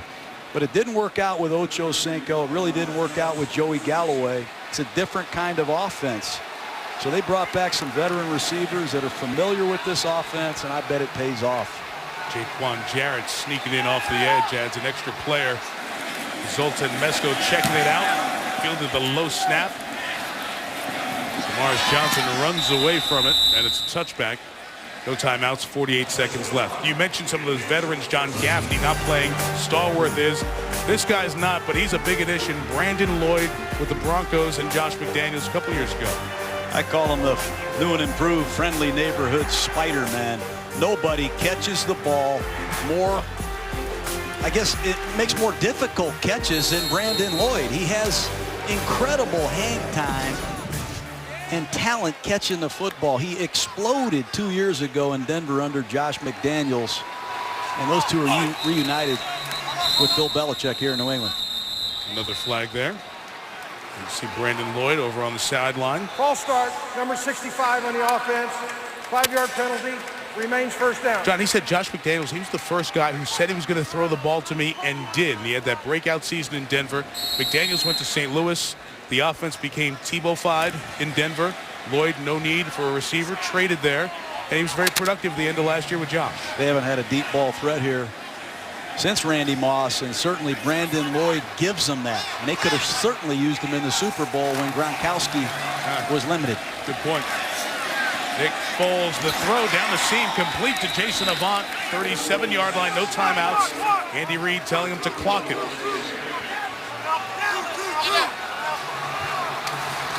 Hey, John, I know in practice and all the things you do in the preseason, you try to give your young guys reps. Nick Foles will never get experience like he's getting right here, right now. No, it's the best. And if you look on that Philadelphia Eagles sideline at Andy Reid, Marty Morningwig, they've done this before. They drafted Kevin Cobb out of Houston. They developed him, traded him for Dominic Rodgers-Cromartie. And you're right. You can get no better preparation than going out there and doing it live. No timeouts. Foles throwing sideline, caught by LaShawn McCoy. A couple yards shy of the first down. Again, if you're just tuning in, Foles playing for the injured Michael Vick. Injured his ribs on the second series. X-rays negative for a fracture. Mike Kafka, the presumed backup, his third year out of Northwestern. He got injured in the preseason game last week. He's out for the rest of the preseason in all likelihood. And all of a sudden this year where it looked like, yeah, you can kick back and learn the offense, Foles. Boom, here you are, playing with the starters against the Patriots.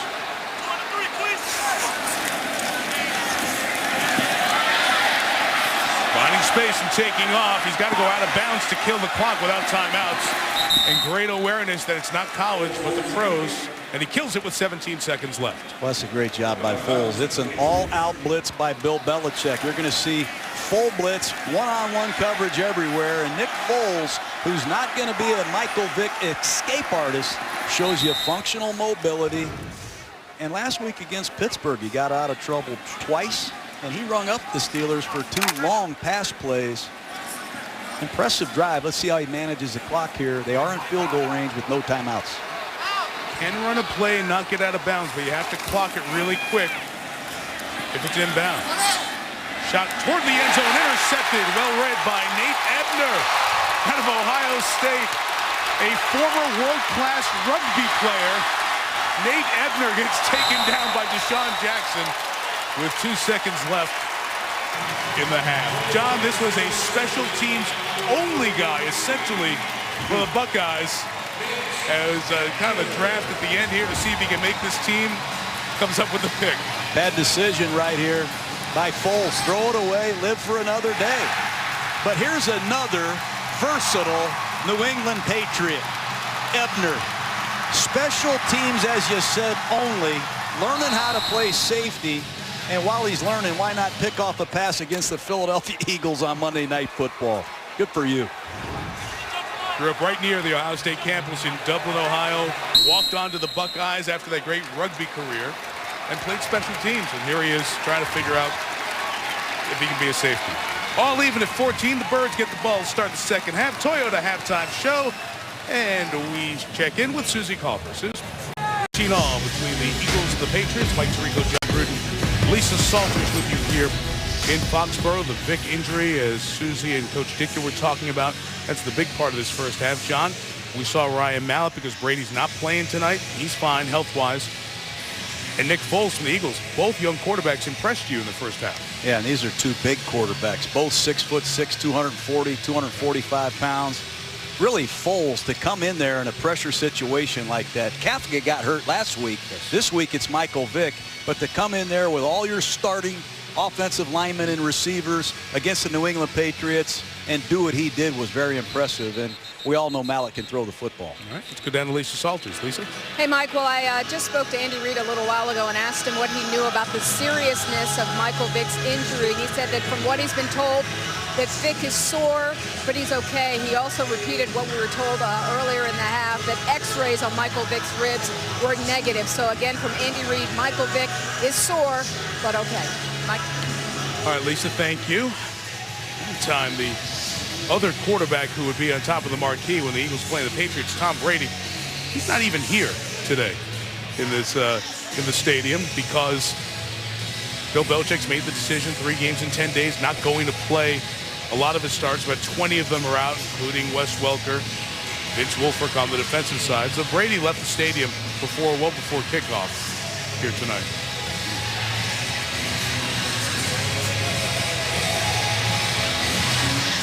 Eagles will get the ball to start the third quarter. And Chris Copeland will kick it for New England. Stephen Gostowski is so solid. Second kicker in camp, it's Copeland and Brandon Boykin. Back deep to receive. strong leg and out of the end zone for a touchback. John, take us back to some old school offense, if you will. Old school. Let me show you this doggone Andy Reid. He goes back into the lab in 1992. Look at number 81, Jason Avant, hiding his number and coming out of the huddle on a goal line situation. Look at Avant right there. This is red left switch, Z right, sprint right, GU corner, halfback flat. Mike Holmgren taught Andy Reid. John Gruden and Steve Mariucci this play in a dark room in Green Bay in 1992, and it still works. Andy Reid has more plays in his playbook than probably any coach ever, Mike, and I'm not kidding you. Clay Harper caught that touchdown. The pass is incomplete by Foles. Can you give me the name of the play again? It's red left switch, Z right, sprint right, GU corner, halfback flat. Now, how impressed are you that Nick Foles, who didn't work in a huddle at Arizona, is getting the plays in his helmet here for the first time in his career, spit that play out that well down there at the goal line? It's incredible. You know, a lot of these kids, including Nick Foles, were in no-huddle offenses in college, and they're not used to calling formations and plays at all. It all happened at the line of scrimmage. It's really impressive. The 20 play action. Foles throwing. Starters still in for Philly. And Jeremy Maclin with the catch up at the 35-yard line. Sterling Moore with the coverage. John, coaches have always talked about their dress rehearsal game, usually the third preseason game. You want to bring the starters out of halftime for a series of 2. That's what Philly's doing here tonight. Why do guys want to do that? Just get them acclimated to the regular season. It's a long off season, it's a long training camp, and it's a long regular season. And use one game as a dress rehearsal just so all the players are in rhythm for the regular season. Miss on the handoff. McCoy gets it back, and he only loses a couple of yards. On that missed handoff with Foles.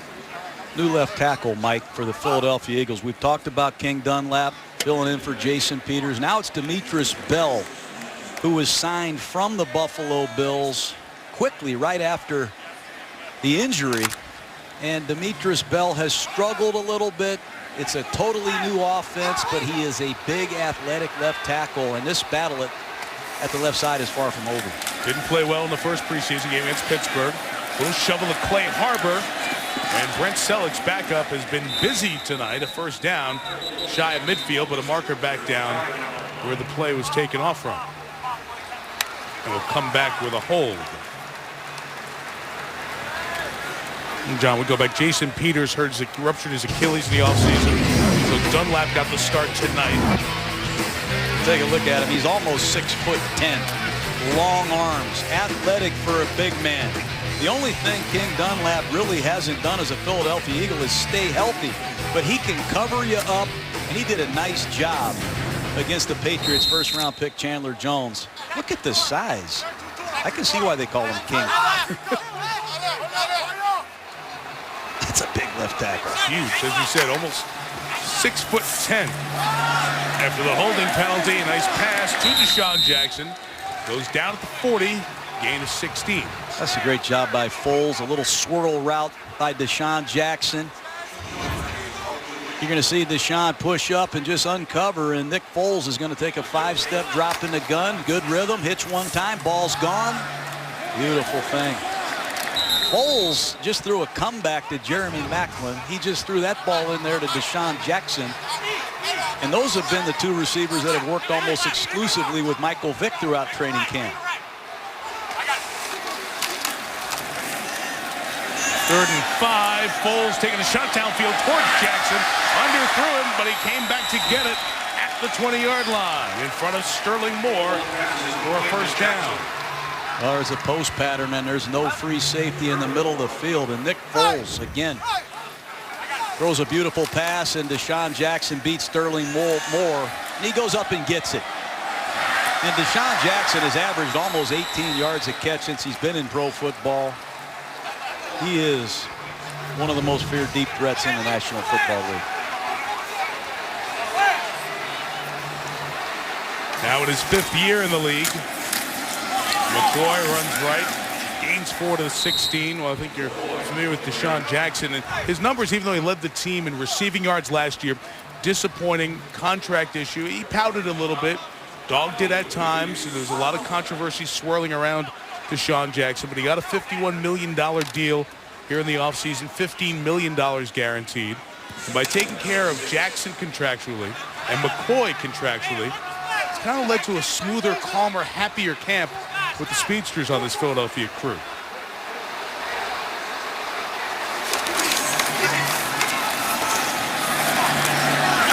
Caught by Selleck.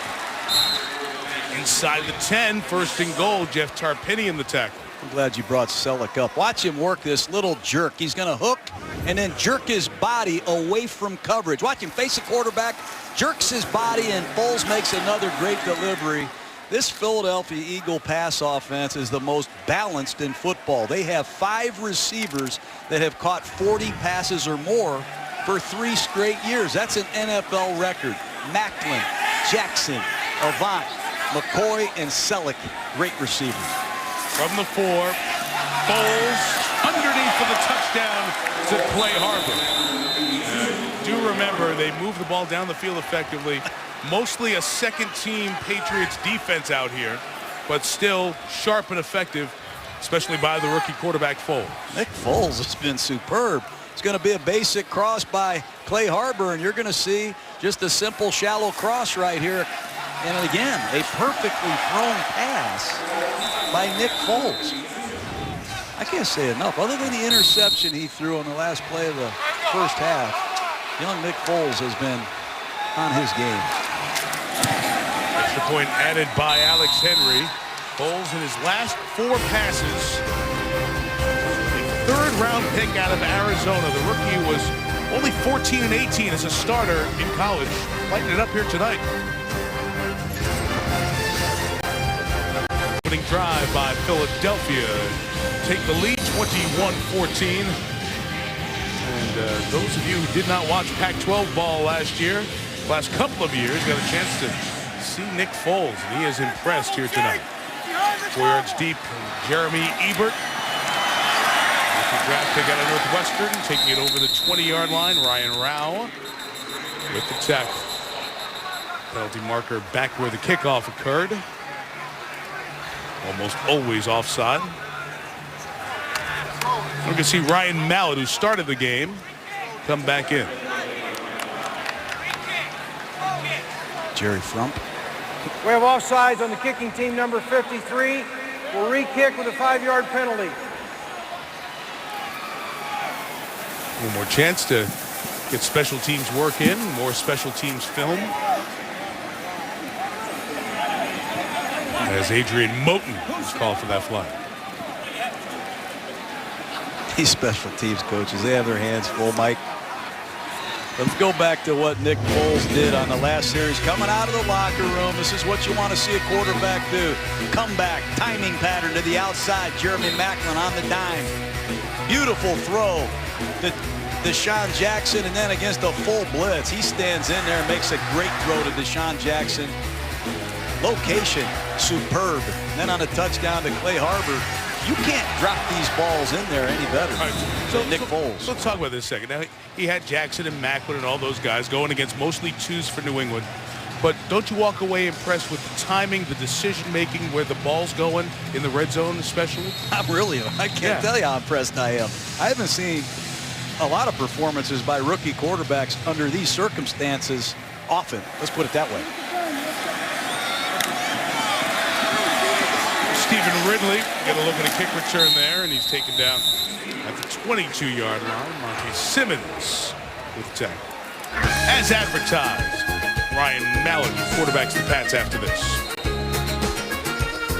Bronk's not playing, but he's in the house. I guess when you're Tom Brady and you've done this for a long time, you can just get out and stand around and watch the preseason game. Rob Gronkowski, the all-pro tight end, 90 catches last year. On the sideline, watching the offense work, and Ryan Mallett give to Stephen Ridley. And Ridley gains a couple of yards on first down. Well, Stephen Ridley made some plays last year, had 5 runs of 20 yards or more, had a couple fumbles late in his rookie season, was inactive for the playoffs, but a good back that can also catch it. The Patriots don't have a back on their team right now, Mike, that has 1,000 yards in his career. They're going with a lot of inexperience, but talented players. Ridley backs his way for a couple of yards. 3 games, 10 days, so a lot of veterans sitting, but that doesn't mean jobs aren't being decided and opportunities. Danny Woodhead joins Ridley, Shane Vereen, we saw in the first half, and Brandon Bolden, who we've seen a lot of, as the 4 running backs right now for the Patriots. And don't forget who they have to replace. Not only Kevin Falk, one of the all-time great third down backs in football, but Ben Jarvis, Green Ellis, 2 very reliable blitz pickup artists for Tom Brady.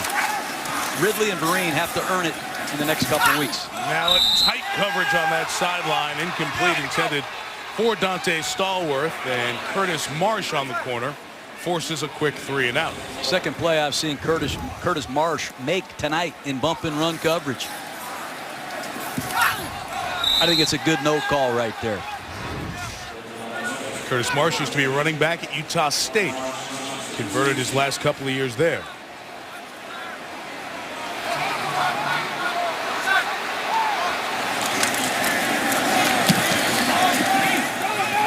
10 Mesco, very good punter, 51 yards. Morris Johnson is upended. Nice special teams coverage by Brandon Bolden, who had one mistake with a muff punt earlier. But gets a little check mark in his special teams coverage on that play. The 2 longest tenured coaches in the National Football League, Bill Belichick and Andy Reid. So obviously, you're around that long, you've been good. And in active coaches, Belichick #1 and Andy Reid 5th. In terms of regular season victories, division titles, Belichick 9 years of his 11 here, or 12 now with New England. Andy Reid 6. And postseason wins, Belichick 17, Tom Coughlin with 12, and then Andy Reid with 10. These 2 guys who, John, are 2 of the 4 coaches in the league, along with Mike Shanahan, Pete Carroll, who have the authority, make the personnel decisions, and they've earned it with track record and the players they've developed. And that's the stuff you kind of see in the second half of a preseason game. No doubt, and they've adjusted with the times. New CBAs, salary cap rules and restrictions. They've done a great job over the years adjusting to different players and different times. Foles remains the quarterback. Now he's working with guys he's worked with more this preseason. Second teammate for the Eagles, Dion Lewis, with a carry for a couple of yards. Andy Reid has had great success with smaller type backs. Dion Lewis is short. He's not little. He's a powerful man. But remember, they had Brian Westbrook, LaShawn McCoy. Now it's Dion Lewis. If you can pick up a blitz, run the football and catch it, Andy Reid doesn't care how big you are. But they say Lewis has had a great camp. Dion was drafted in the 5th round out of Pittsburgh last year. Only carried it 23 times in a regular season. On 3rd and 5, couple of hitches. Foles gets rid of it. He got crushed, and a flag thrown after the hit. Jake Beckett, the other 3rd round pick, with a big hit. It's an obvious late hit. Demetrius Bell's in good shape. Ball's clearly going to be gone.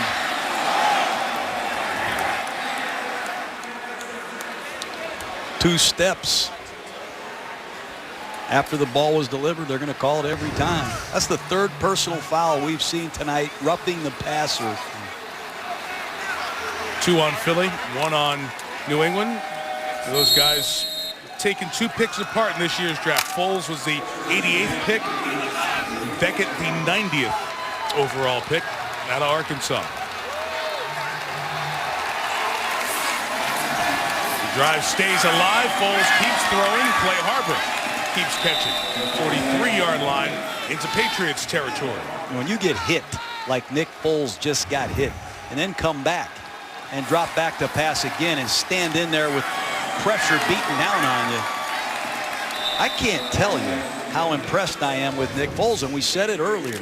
He was one of the toughest kids we studied at Arizona. There were games that was all they had. This is one tough customer. 43, Harbor again, 6th reception tonight. So why didn't he go until the 3rd round? Why was he the 88th pick in the draft? All of us coaches aren't as smart, Mike, as you are. Every year there's Nick Foles, he probably didn't run well enough at the combine. There's a lot of people that say he's too big. There haven't been a lot of 6'6" quarterbacks. you know, a lot of people use prototype numbers. They don't fit the criteria in our computer. They're off our board. But the one thing I know about Foles, he can throw the football. He's tough. And obviously, he is one smart young man to learn all the things he's done tonight. Lewis spun around by Beckett. Dion got out of there. And he got to the 37-yard line. John, you mentioned Lewis and his size and LaShawn McCoy as well. 300-plus touches for McCoy. And the talk that you've heard in training camp is something you've heard before. You've been around it. You know, let's reduce the workload a little bit. You referred to it earlier with McCoy. It's really nice to talk about in the preseason. Yeah. Dion Lewis has the ability, but in the regular season might be a different story. Full slant dropped by DeMaurice Johnson, and it's 4th down.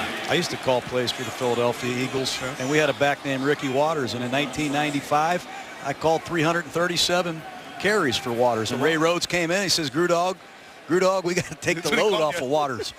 Next year, he broke a franchise record for 353 carries.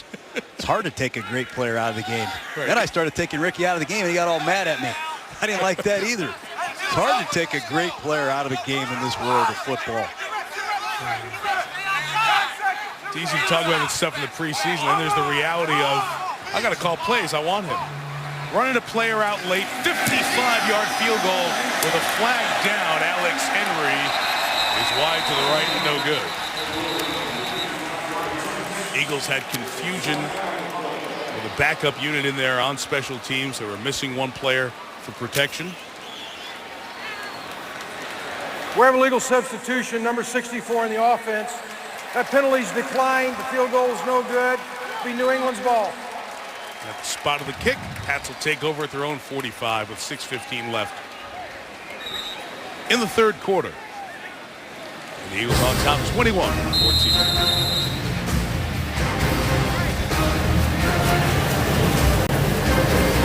Chose tonight to take about 20 players who are going to make their roster this year and not play them because of the condensed schedule of their preseason. Philadelphia chose this as their dress rehearsal, and Michael Vick got the start. He only played 2 series. In the 2nd series, got hurt. Now, last year, John, we go back to Michael Vick injuring his ribs against Arizona. He was out for 3 games. That happened around week 10. Eagles did not make the playoffs. And here he is tonight on that 2nd series trying to keep a play alive. And I don't know if he's wearing rib pads. And normally in a preseason game, your starting quarterback would wear some type of flak jacket. I don't know if Mike's even wearing any protectors at all. Ryan Mallett's pass is incomplete. The X-rays taken here at Gillette Stadium were negative for a fracture. Andy Reid telling Lisa Salters on the sideline that Michael was considerably sore. And certainly that will be the story watched over the next couple of weeks. The Eagles play at Cleveland on Friday. That's where they play week 1, so the intent was to not play many of the regulars in that game. And then the final preseason game will be a week from Thursday, so 11 days away at the Jets. 2nd and 10, Mallett throws to that dart complete to Deion Branch still in the game. It's the big arm we've seen in the Arkansas days. What a throw. And this is a tight window. I mean, this coverage can't be any tighter. That's a back shoulder fade to Deion Branch. That's unbelievable. These 2 young quarterbacks have cannons. Detailed in the first half, Mallett did not play last year his rookie season. Handing off to Stephen Ridley with little there. Thornton again. Number 72, the defensive tackle that has gotten a lot of good reviews during training camp. Southern Arkansas. Defensive line coach Jim Washburn over the years loves to find small school players that have a chip on their shoulder that want to compete against the big boys, and so far Thornton's done that. Dan Copen still in there at center for New England as Mallett throws toward the end zone. Incomplete, intended for Dante Stallworth. Now, John, just start to do the math here with this Patriots team as you watch Stallworth on that route, Deion Branch, Wes Welker, Brandon Lloyd, Jabbar Gaffney, Julian Edelman, Dante Stallworth, Matthew Slater, important on special teams. I count 7 wide receivers there. That's on the high end, a number of receivers you keep. Could one of these veteran guys be playing for a job? No question. You know, the Patriots had 11 players cut at the last cut last year that made opening day rosters of other teams. There's a lot of scouts here that are well aware of what you just said, Mike. You can't keep them all, and that's why Coach Belichick's playing all these Patriots tonight. He's going to keep the best 53, excuse me. That's right. Tom Nelson, the third down tackle, is Shane Vereen. The 37-yard line will be a long field goal attempt for Gostowski. And why not? Why not take a couple shots at long-range field goals? Now, these kickers, they love standing by you on the sideline, Mike, saying, I can make it, I can make it. I say, well, it's a 55-yarder. If you miss it, they get the ball to 45. Normally, you see a lot of pooch punts. Let's see if Gostowski can nail another one. 55, big leg. Banged home with room to spare. Wow. Get a couple of long ones here tonight. 51 yards earlier. Got 3 field goals. Lisa will talk with Deshaun Jackson when we come back.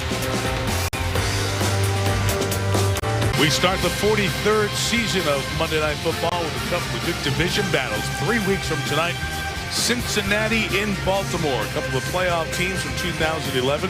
Already see Andy Dalton, A.J. Green off to a terrific start for this preseason. And then the Chargers and the Raiders. A couple of teams we saw last week in the preseason. They'll get it going on the West Coast. The season opening doubleheader. Monday Night Football, Monday Night Countdown. Special time, 5 o'clock Eastern. As Countdown on Monday nights goes to 2 hours ahead of Monday Night Football this year. Chris Copeland showed a really big leg. Kicker from the University of Massachusetts. Another touchback. Here's Lisa Salters.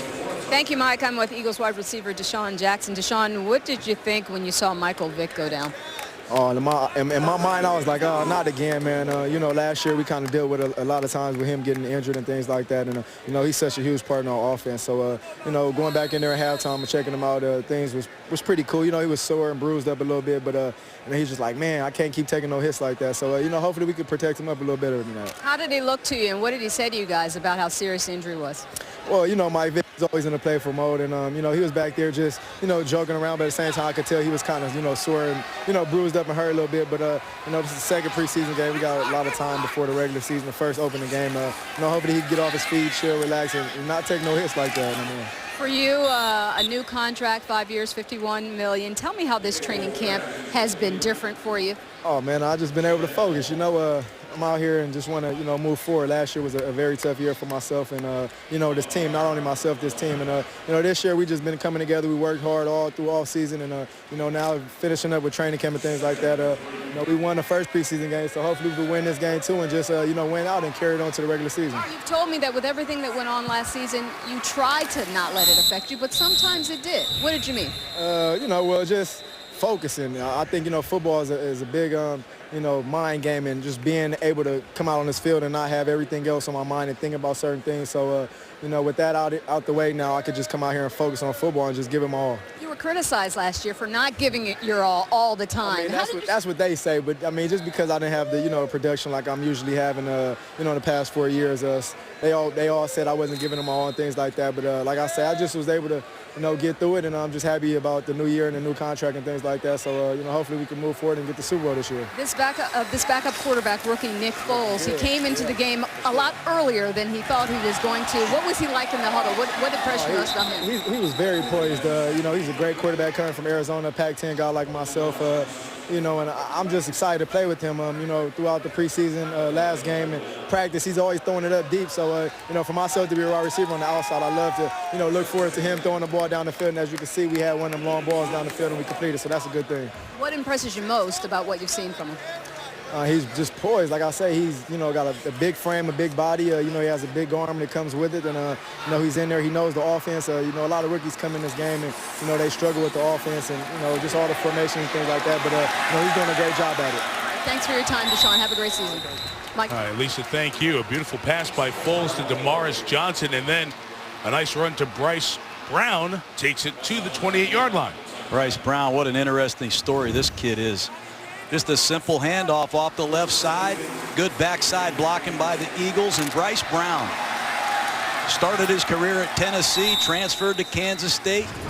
Andy Reid found a diamond in the rough. With Brown again. This time he's trapped in the backfield by Trevor Scott, John.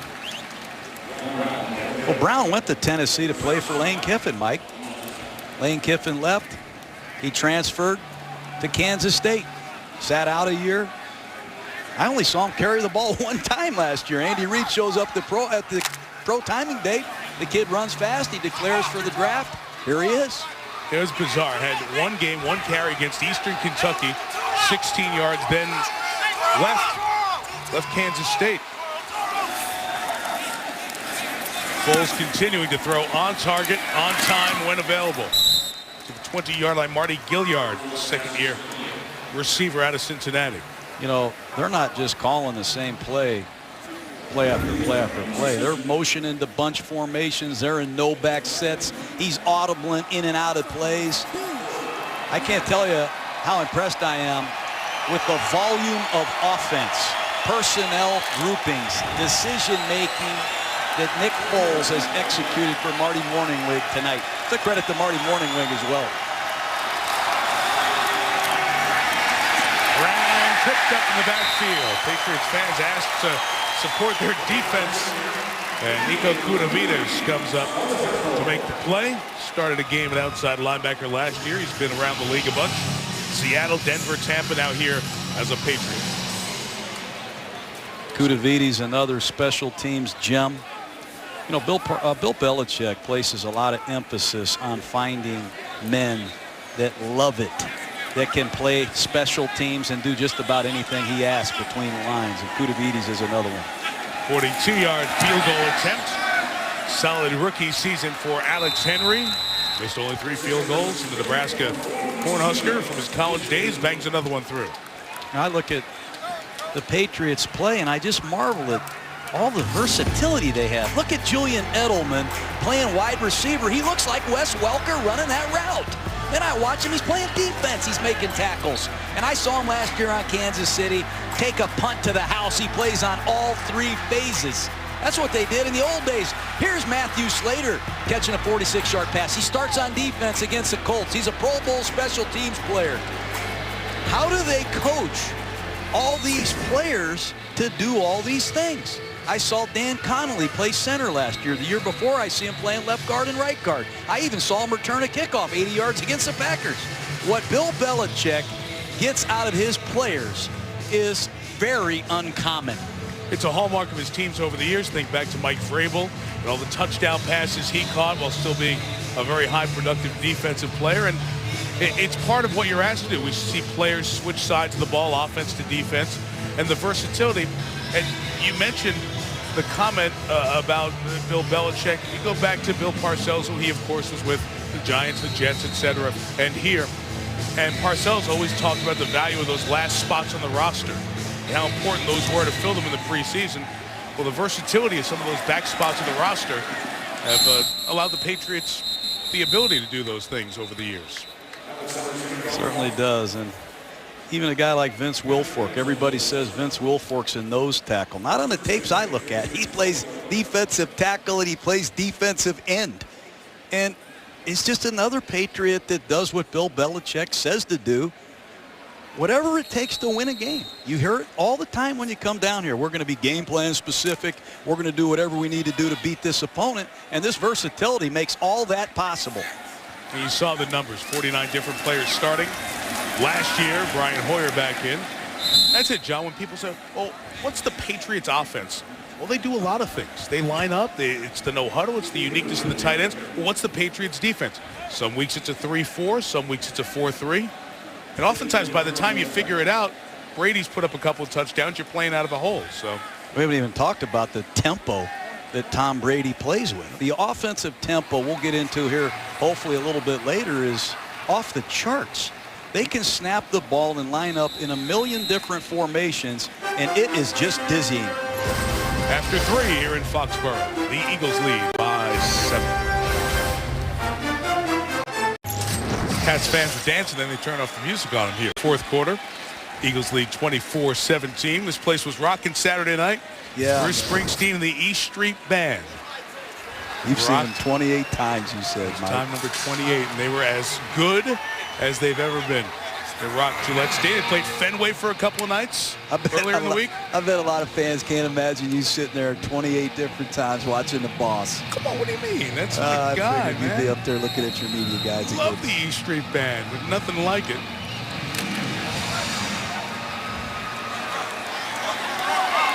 Belichick's a big Bon Jovi guy, good friends with John, who's been at practice on a regular basis up here, including when the Patriots scrimmaged with the Saints a week and a half ago. Deep ball thrown by Hoyer for Stallworth. It is incomplete and covered by Brandon Hughes. I'll tell you about this Patriot tempo. Tom Brady will get in a game, and he'll call a play, and it's executed. It's a gain of 4, it's a gain of 6, and before you know it, here comes these New England Patriots, and before you can even get a call in on defense, they run another play. And you get whiplash watching Tom Brady assault you with tempo. And it's going around in college football. It's making its way into the NFL, and New England's as good or better than Peyton Manning was when he was in his heyday with the Colts. Play clock running down on Hoyer. Third down throw, incomplete, intended for Ebert. Watch this. Our first game last year against the Dolphins, Tom Brady, he sees a blitz. He calmly throws a slant. It's a 24-yard gain to Deion Branch. And watch the clock. Within 15 seconds, the Patriots are going to line up in another formation, snap the ball, and before Miami knows what hit them, Deion Branch catches it. He's off and running, and Tom threw for over 500 yards on Monday Night Football. When you play Tom Brady and this Patriot offense, they have specialized, skilled players that can really hurt you with tempo. Let's go kick. Fair caught. Back on the 35-yard line. What does that do to the opposing defense? And you said more teams offensively are trying to pull some of that. Well, the more you do on defense, you want to have all these specialty coverages and combinations, substitutions, dimes and nickels and pennies and all that stuff. Hey, the more you do on defense, the faster the Patriots will play, and it regulates your communication, your substitution. And if you're a defensive player, you better have a safe call. You better get a call where your defense at least can line up and cover these eligible receivers, because the Patriots are coming with tempo. Trent Edwards in at quarterback. Pass dropped by Chase Ford. Edwards, who was unemployed in 2011, has 33 starts. Seen him in Buffalo, seen him in Jacksonville. The fourth quarterback here, but with Kafka hurt, Vic getting hurt tonight, the rib injury with x-rays negative. Nick Foles played very well, much more than we thought he would. So now Trent Edwards gets his opportunity. Edwards played the fourth quarter of the first preseason game against the Steelers. Led an 11-play, 46-yard touchdown drive. Down the run goes Bryce Brown. Bryce Brown's interesting. He caught the ball very well out of the backfield last week against the Steelers. That time, a quick-hitting trap play off the left side. You're going to see a well-blocked play, and again, good vision, good open field running. And Bryce Brown was one of the top high school football prospects in America at one time, Mike. And he quietly disappeared off the face of the football world, but here he is back playing with Andy Reid and the Philadelphia Eagles, and so far I really like what I see.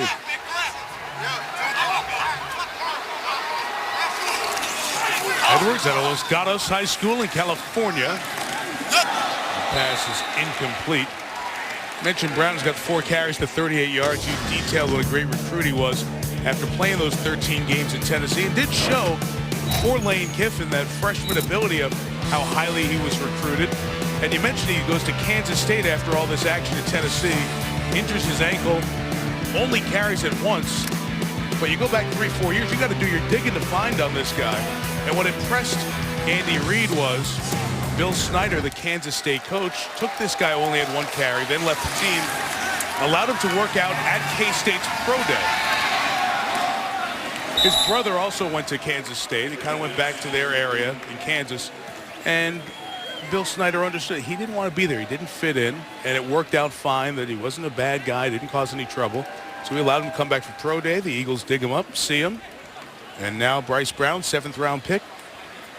We know this. He's fresh. Yes, he is. He's very fresh. He's only carried once in the last 2 years before this preseason. That was one of your best ones of the preseason. Good stuff comes in the regular season.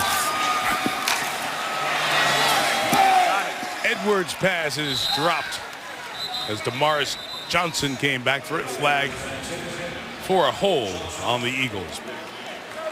DeMaris Johnson's another interesting Philadelphia Eagle. Holding on the offense, number 77.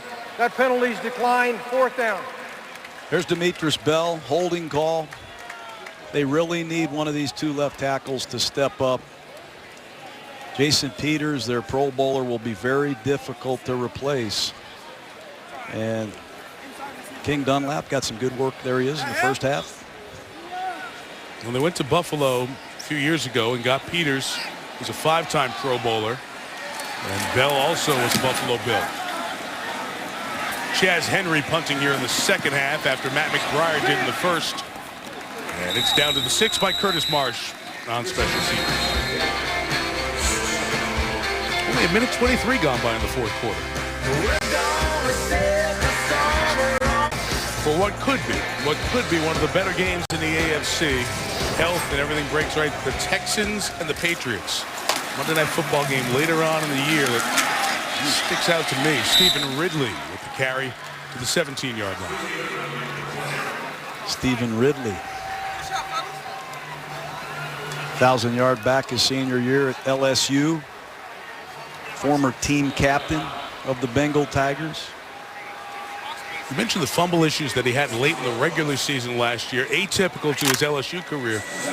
Ridley had only fumbled 3 times in his 323 touches with the Tigers. Hoyer's pass is deflected and incomplete as Akeem Jordan got up to reject it.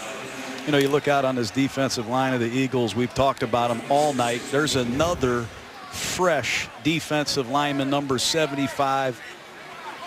Vinnie Curry, as you see Jordan bat the ball down, but Curry is a 2nd-round draft choice in this past draft out of Marshall. And he's the Conference USA Player of the Year, number 75, Vinnie Curry. They're loaded. They're going to have to keep potentially 9 defensive linemen, Mike. That's a high number. 3rd and 3 underneath coverage this time from Jordan. On the pass intended for Jeremy Ebert. Good series by the Eagle defense. They've got a lot of young linebackers. All of them are 23 years old or less, except for D'Amico Ryans, who has come in here and become the leader of this Eagle defense. Been a great role model behind the scenes and a really good tempo setter. And they've missed the middle linebacker here for the last few years since Jeremiah Trotter left. Esco the boot. 43 yards. DeMaris Johnson returns it 3 yards. I'm sorry, it's Marty Gilliard with the return that time to the 47-yard line. You mentioned D'Amico Ryans. You want to hear from him? Yeah. Good. At least we'll talk to him. Great. He's got a lot of power, you know. Well, as Eagle fans came, hoping they'd see Michael Vick. They were supposed to see him into the 3rd quarter before his injury. Didn't get a chance to see Tom Brady tonight.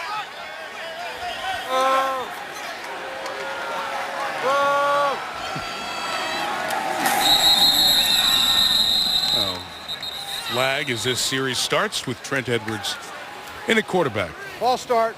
Number 73 on the offense. 5-yard penalty. Remains 1st down. As promised, Lisa Salters now with D'Amico Ryans.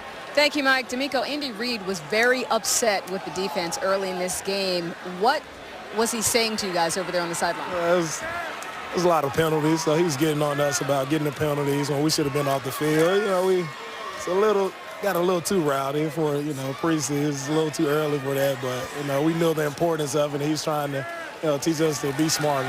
What's been the biggest adjustment for you now that you're with the Philadelphia Eagles?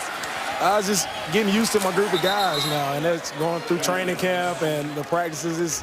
We gel together as a unit, and that's been the toughest thing for me, but it's definitely coming together, getting to know all the different personalities on the team, different guys, and it's working well. How do you establish a leadership role, being the veteran amongst this group of young linebackers? Yeah, just being myself. You know, coming in, first and foremost, I'm the oldest guy in the group, so the guys instantly look up to me, and I'm able to teach them what I know, and they accept, you know, my criticism from them, and we go out and work well together as a unit. You had a very serious Achilles injury 2 seasons ago. Do you feel that you need to prove that you are that guy who could make those plays 2 seasons ago? Oh, yeah, definitely. Yeah, I'm always out to prove myself, you know, night in, night out, and I'm happy to have this new start here with the Eagles to go out and prove that I can still get it done. Thanks for your time and have a good season. Thank you. Mike. D'Amico Ryan's leadership, Lisa, was so important in Houston as they built there. Wade Phillips' defense comes in. They move past Ryans with the injury down there in Houston, and this is a perfect fit for both player and team. Wait, while Lisa was talking to Ryans, there are a couple of good runs, and now making 3 impressive runs for Bryce Brown, the 7th-round pick. Flag down. That's really impressive. I think it's going to come back for a hold. But you like a back that has this kind of size and speed to get to the perimeter. Watch this real speed, Mike. Start to his right, cut it back, and burst around the corner. That's the 3rd time Bryce Brown has flashed tonight. You got Dion Lewis, you got LaShawn McCoy. That's what the Eagles need, another offensive weapon, Mike.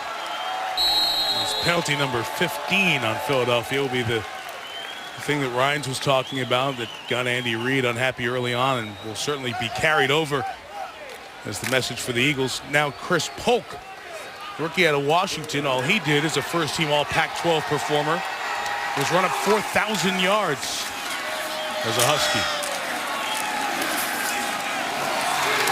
Takes that first down and the pile, the 35-yard line. That's what you want from a short yardage back on 3rd and 1, I'll tell you that.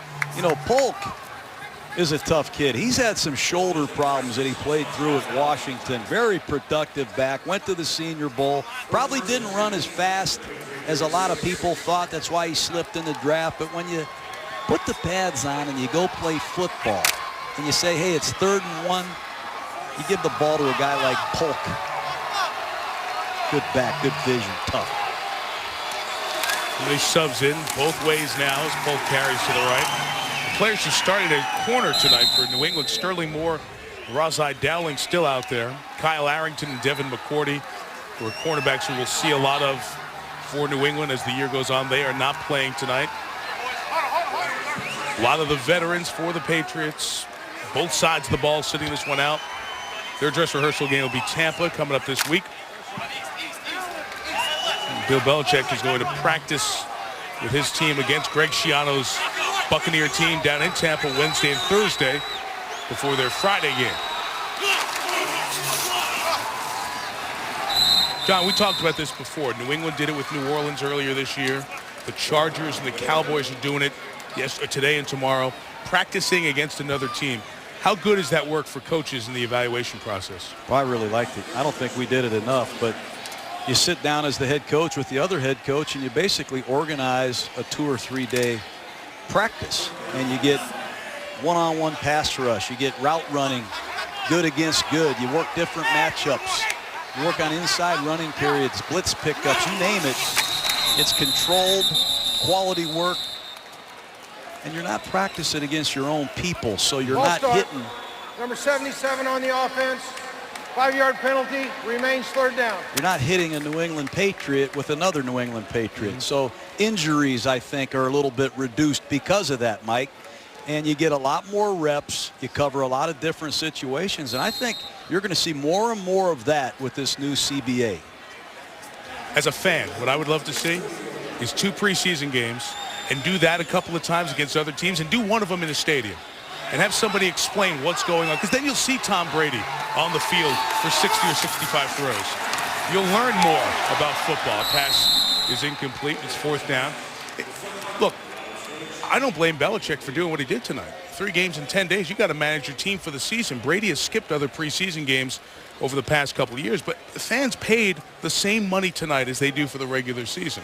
If you pay your money to come here and you don't get Vince Wilfork and Brady and Welker, you get jobbed.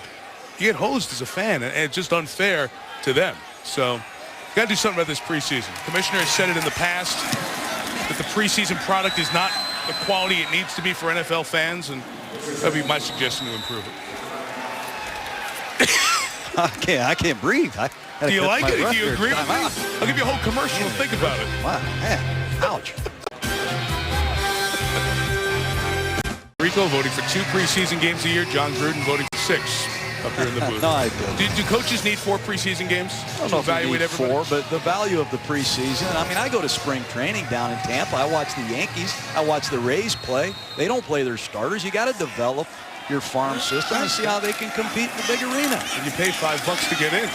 Ridley with the run to the 14-yard line. We asked Andy Reid last night, and Andy said, you know, as a coach, I need the 4 preseason games to help develop my roster and see guys under the lights and not in the practice setting. And, you know, you respect what a guy who's done it 14 years in the NFL says about it. You know, speaking of Andy Reid, what a job he's done and well documented. How tragic this last couple of weeks has been, but day in, day out, you're getting one heck of a man and a great coach. Lost 2 on the carry by Ridley. You know, John, we were talking to some of the Eagles, Michael Vick especially, so emotional about after the passing of Garrett Reed. And everybody's there at training camp, and only you guys who've lived through training camp know how tight a team becomes. You're all together constantly. And how Andy Reid spoke to the team in the meeting the next day and discussed coming back and how he'd be back after the funeral, and just how strong he was, and his wife Tammy and the other children, and the pillar of strength outwardly they have been, which has helped so many of these Eagle players go forward.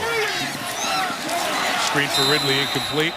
Yeah, I get choked up just thinking about it. You know, Andy, what you don't see as a fan is you don't see Andy Reid sleeping in his office, studying, researching, teaching, motivating. The atmosphere that he has created for 14 years in Philadelphia. Forget about the wins, 9 division titles, 5 NFC championship games. All-time winningest coach in Philadelphia history. The way he works, the way he cares about people, that's what makes him great.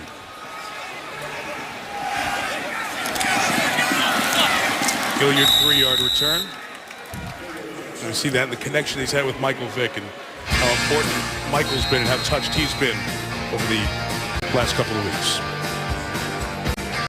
Thursday night, 3rd week of the NFL preseason will begin, and Jake Locker, now named the starting quarterback for Tennessee, will be in action as Larry Fitzgerald searches for who's going to be throwing him the ball, Kevin Cobb or John Skelton. Cardinals and Titans. Monday Night Countdown. Susie will be hosting that at 7 Eastern, and Chris Berman and Trent Dilfer will call it for you from the Music City at 8 Eastern time. Chris Johnson looked very good in Tennessee's second preseason game. Trent Edwards remains the quarterback for the Eagles. And Marty Gilliard takes it to the 33-yard line, former receiver out of Cincinnati. Now, John, of course, the Patriots losing the Super Bowl to the Giants last year, and a couple of plays if Welker is able to hang on to that ball, the intentional grounding earlier in the game. But it's a new season, and New England has become so accustomed to going to the Super Bowl. I wonder, is this a team that's immune from that Super Bowl hangover, the team that gets there and doesn't win the big game because they've experienced Super Bowl success and failures so often? You know, a lot of it's because, obviously, of Bill Belichick, and a big assist goes to his quarterback, Tom Brady. I mean, those are 2 of the most mentally tough people in this business. You know, Tom Brady, I asked Tom, how do you not get bored? You come in here, you're 35 years old, you know these plays, you don't need to sit in the meetings. He says, I got to bring emotion, effort, enthusiasm every day. And this team feeds off Bill Belichick and Tom Brady. And it's sincere. Every day, relentless energy from Tom Brady. That's his greatest strength. He's an extension of Bill Belichick. It's like talking to the same person. Yep. Their whole life is set up on making the New England Patriots a dominant global franchise. I wish I was with the Patriots. When that offensive coordinator job came open, I was sending my resume. I wanted to go. Really? I put in a call for you too. Get rid of you. 3-time Super Bowl champ. Tied with Elway, being to 5 Super Bowls as Brady. And of course, he and Belichick have teamed up a great regular season win numbers. Tops of any quarterback head coach combo in terms of Super Bowl appearances by quarterbacks. Staubach, Bradshaw, Montana, and Jim Kelly to 4. Only John Elway and Tom Brady have been to 5. And John, when you start to take the landscape of the AFC and you look at the teams on the schedule for New England this year, if healthy, and who knows what that means. If they can stay healthy, they got a great chance to host playoff games in January again. Edwards throws. Bryce Brown out of the backfield to the 14-yard line. When we talk about the Patriots and their schedule, who knows, based on last year's record, how easy or difficult the schedule might be. But you look at what the opponents last year coming back. New England with the AFC South and the NFC West on the schedule for 8 of their games. Great chance for success this year. And offensive coordinator Josh McDaniels, who drafted Tim Tebow of the Denver Broncos, will get a chance to square off against his old quarterback. That'll be a heck of a battle. We've seen the Jets a couple of times. Justin Francis, rookie out of Rutgers, who was in school with Bill Belichick's son Steve. He's now a coaching assistant here. There's Josh.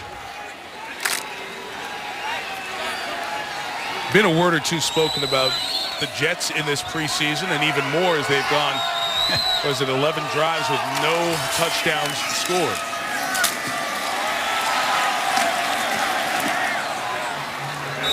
Go back to Josh McDaniels. I like when you asked him, what is it about Tom Brady? I mean, you coached him for a while, you left, you coached Tebow and Orton and Sam Bradford, you come back. What is it about Brady? And who would know better than Josh McDaniels? He says, Tom Brady, he's at his best in big moments. And he's also always able to draw the best out of his teammates. And those are the two things that separate Brady and Josh McDaniels' mind. And those are 2 great things to say about you. Chris Polk with the edge run, lowers the shoulder. He's down to the 3. Let's go back, John, to practice. Now, we mentioned that the Springsteen concert was here Saturday night. So the Patriots didn't practice Saturday. They practiced yesterday. And Brady, as the Mallet and the other guys who played tonight were working on one field. Tell us about what Brady did on that other field. And we watched a show that he put on during practice, off to the side, really. Yeah, I didn't see any practice. I was just watching Brady. He took Gronkowski. He took Branch. He took Lloyd. And he took Edelman. Right. And they worked different patterns up and down the field. Up and down the field, and every pass was thrown a foot in front of the numbers. I think one ball hit the ground out of 86. Polk the run, stopped by Jeff Tarpinian, who was their leading tackler in the game last week. Aaron Lavarius out of Idaho in there as well. It was an unbelievable show watching the precision and the timing. And you understand how it happens on Sundays in November and December when you're here on a day in August, and they didn't have to work. They were off to the side on their own, doing their thing, and their timing was impeccable. Full speed, game speed, great results. 3rd and goal. This is a 7-point Eagle lead. They're trying to add to it with Chad Hall, and he was stopped in the open field by Marquise Cole, who was a Jet for his first 3 years. You know, the Patriots played 16 different defensive backs last year, and they've loaded up this year. They brought in Will Allen, the ex-Dolphin. You see Cole, the ex-New York Jet.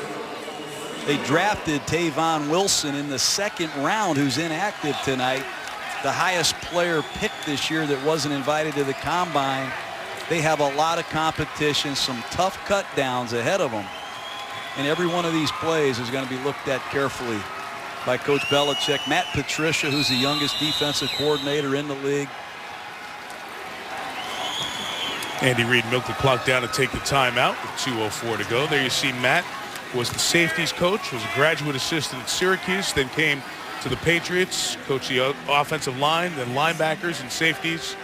And over the years, Bill Belichick has been on the cutting edge of young coaches, and McDaniels at 36 is the second youngest offensive coordinator, and that man, Patricia, at 37, as you said, the youngest defensive coordinator in the league. And if you look at Bill Belichick's tree of assistants that have gone on to become head coaches, Andy Reid, the same thing. The legacy of these two head coaches goes deep in the National Football League. Guys like John Harbaugh, Ron Rivera, Leslie Frazier for Andy Reid, of course, Eric Mangini, Josh McDaniels, Romeo Crennel, number of assistants that have gone on to have head coaching opportunities. Field goal, 21 yards, added by Alex Henry. It's 27-17. 2 minutes left. Preseason week number 2.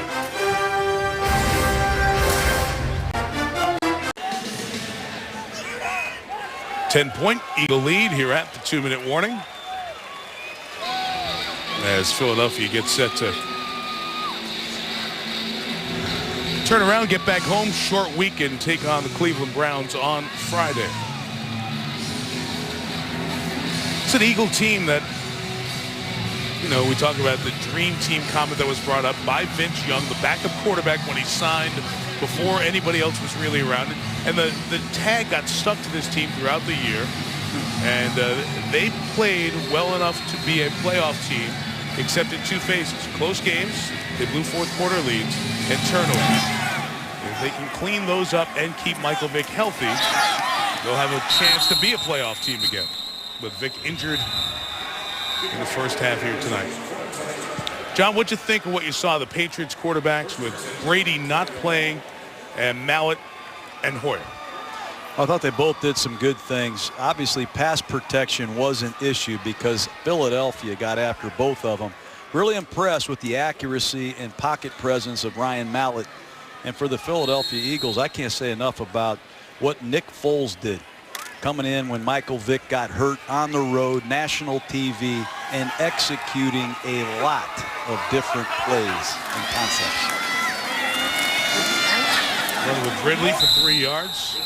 So Vick got hurt on the second drive of the game with that rib injury, and Foles came in and really impressed, albeit against not the best New England defensive players, but the things, John, that you were talking about that you like, stuff that you don't see often out of a rookie quarterback in his second preseason game. Oh, Nick Foles, he told us, he says, every day Andy Reid has me doing different things. I'm with the tight ends throwing hots and route fundamentals. Then I'm with the receivers throwing slot combination, hand signals. Then I got to go over here with the offensive line and have a walkthrough on no back protection against the blitz. Then I got to go to the running back coach and work on ball handling and check down.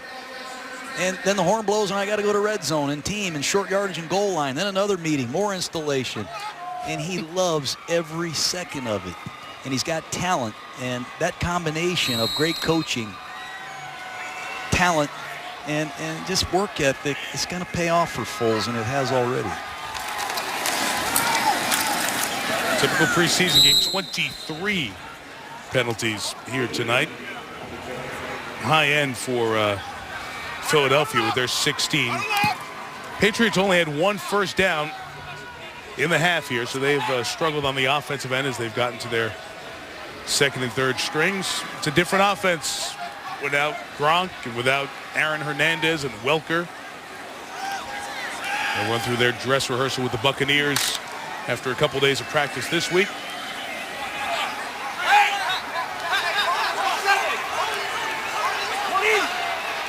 And then at some point, let's see if they are able to work in the 4x100 silver medalist, Jeff Demps.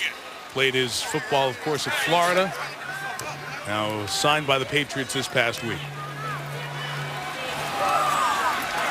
It'll end 27-17. His two friends, Bill Belichick and Andy Reid.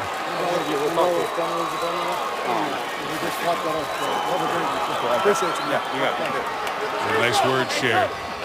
Partner seeing the regular season. Get ready to get going. On our Monday night doubleheader in 3 weeks. Chris Berman and Trent Dilfer will have the Cardinals and the Titans for you as preseason week 3 starts on Thursday night. With John Gruden, Lisa Salters, our great Monday night team, Mike Tirico. So long from Foxborough.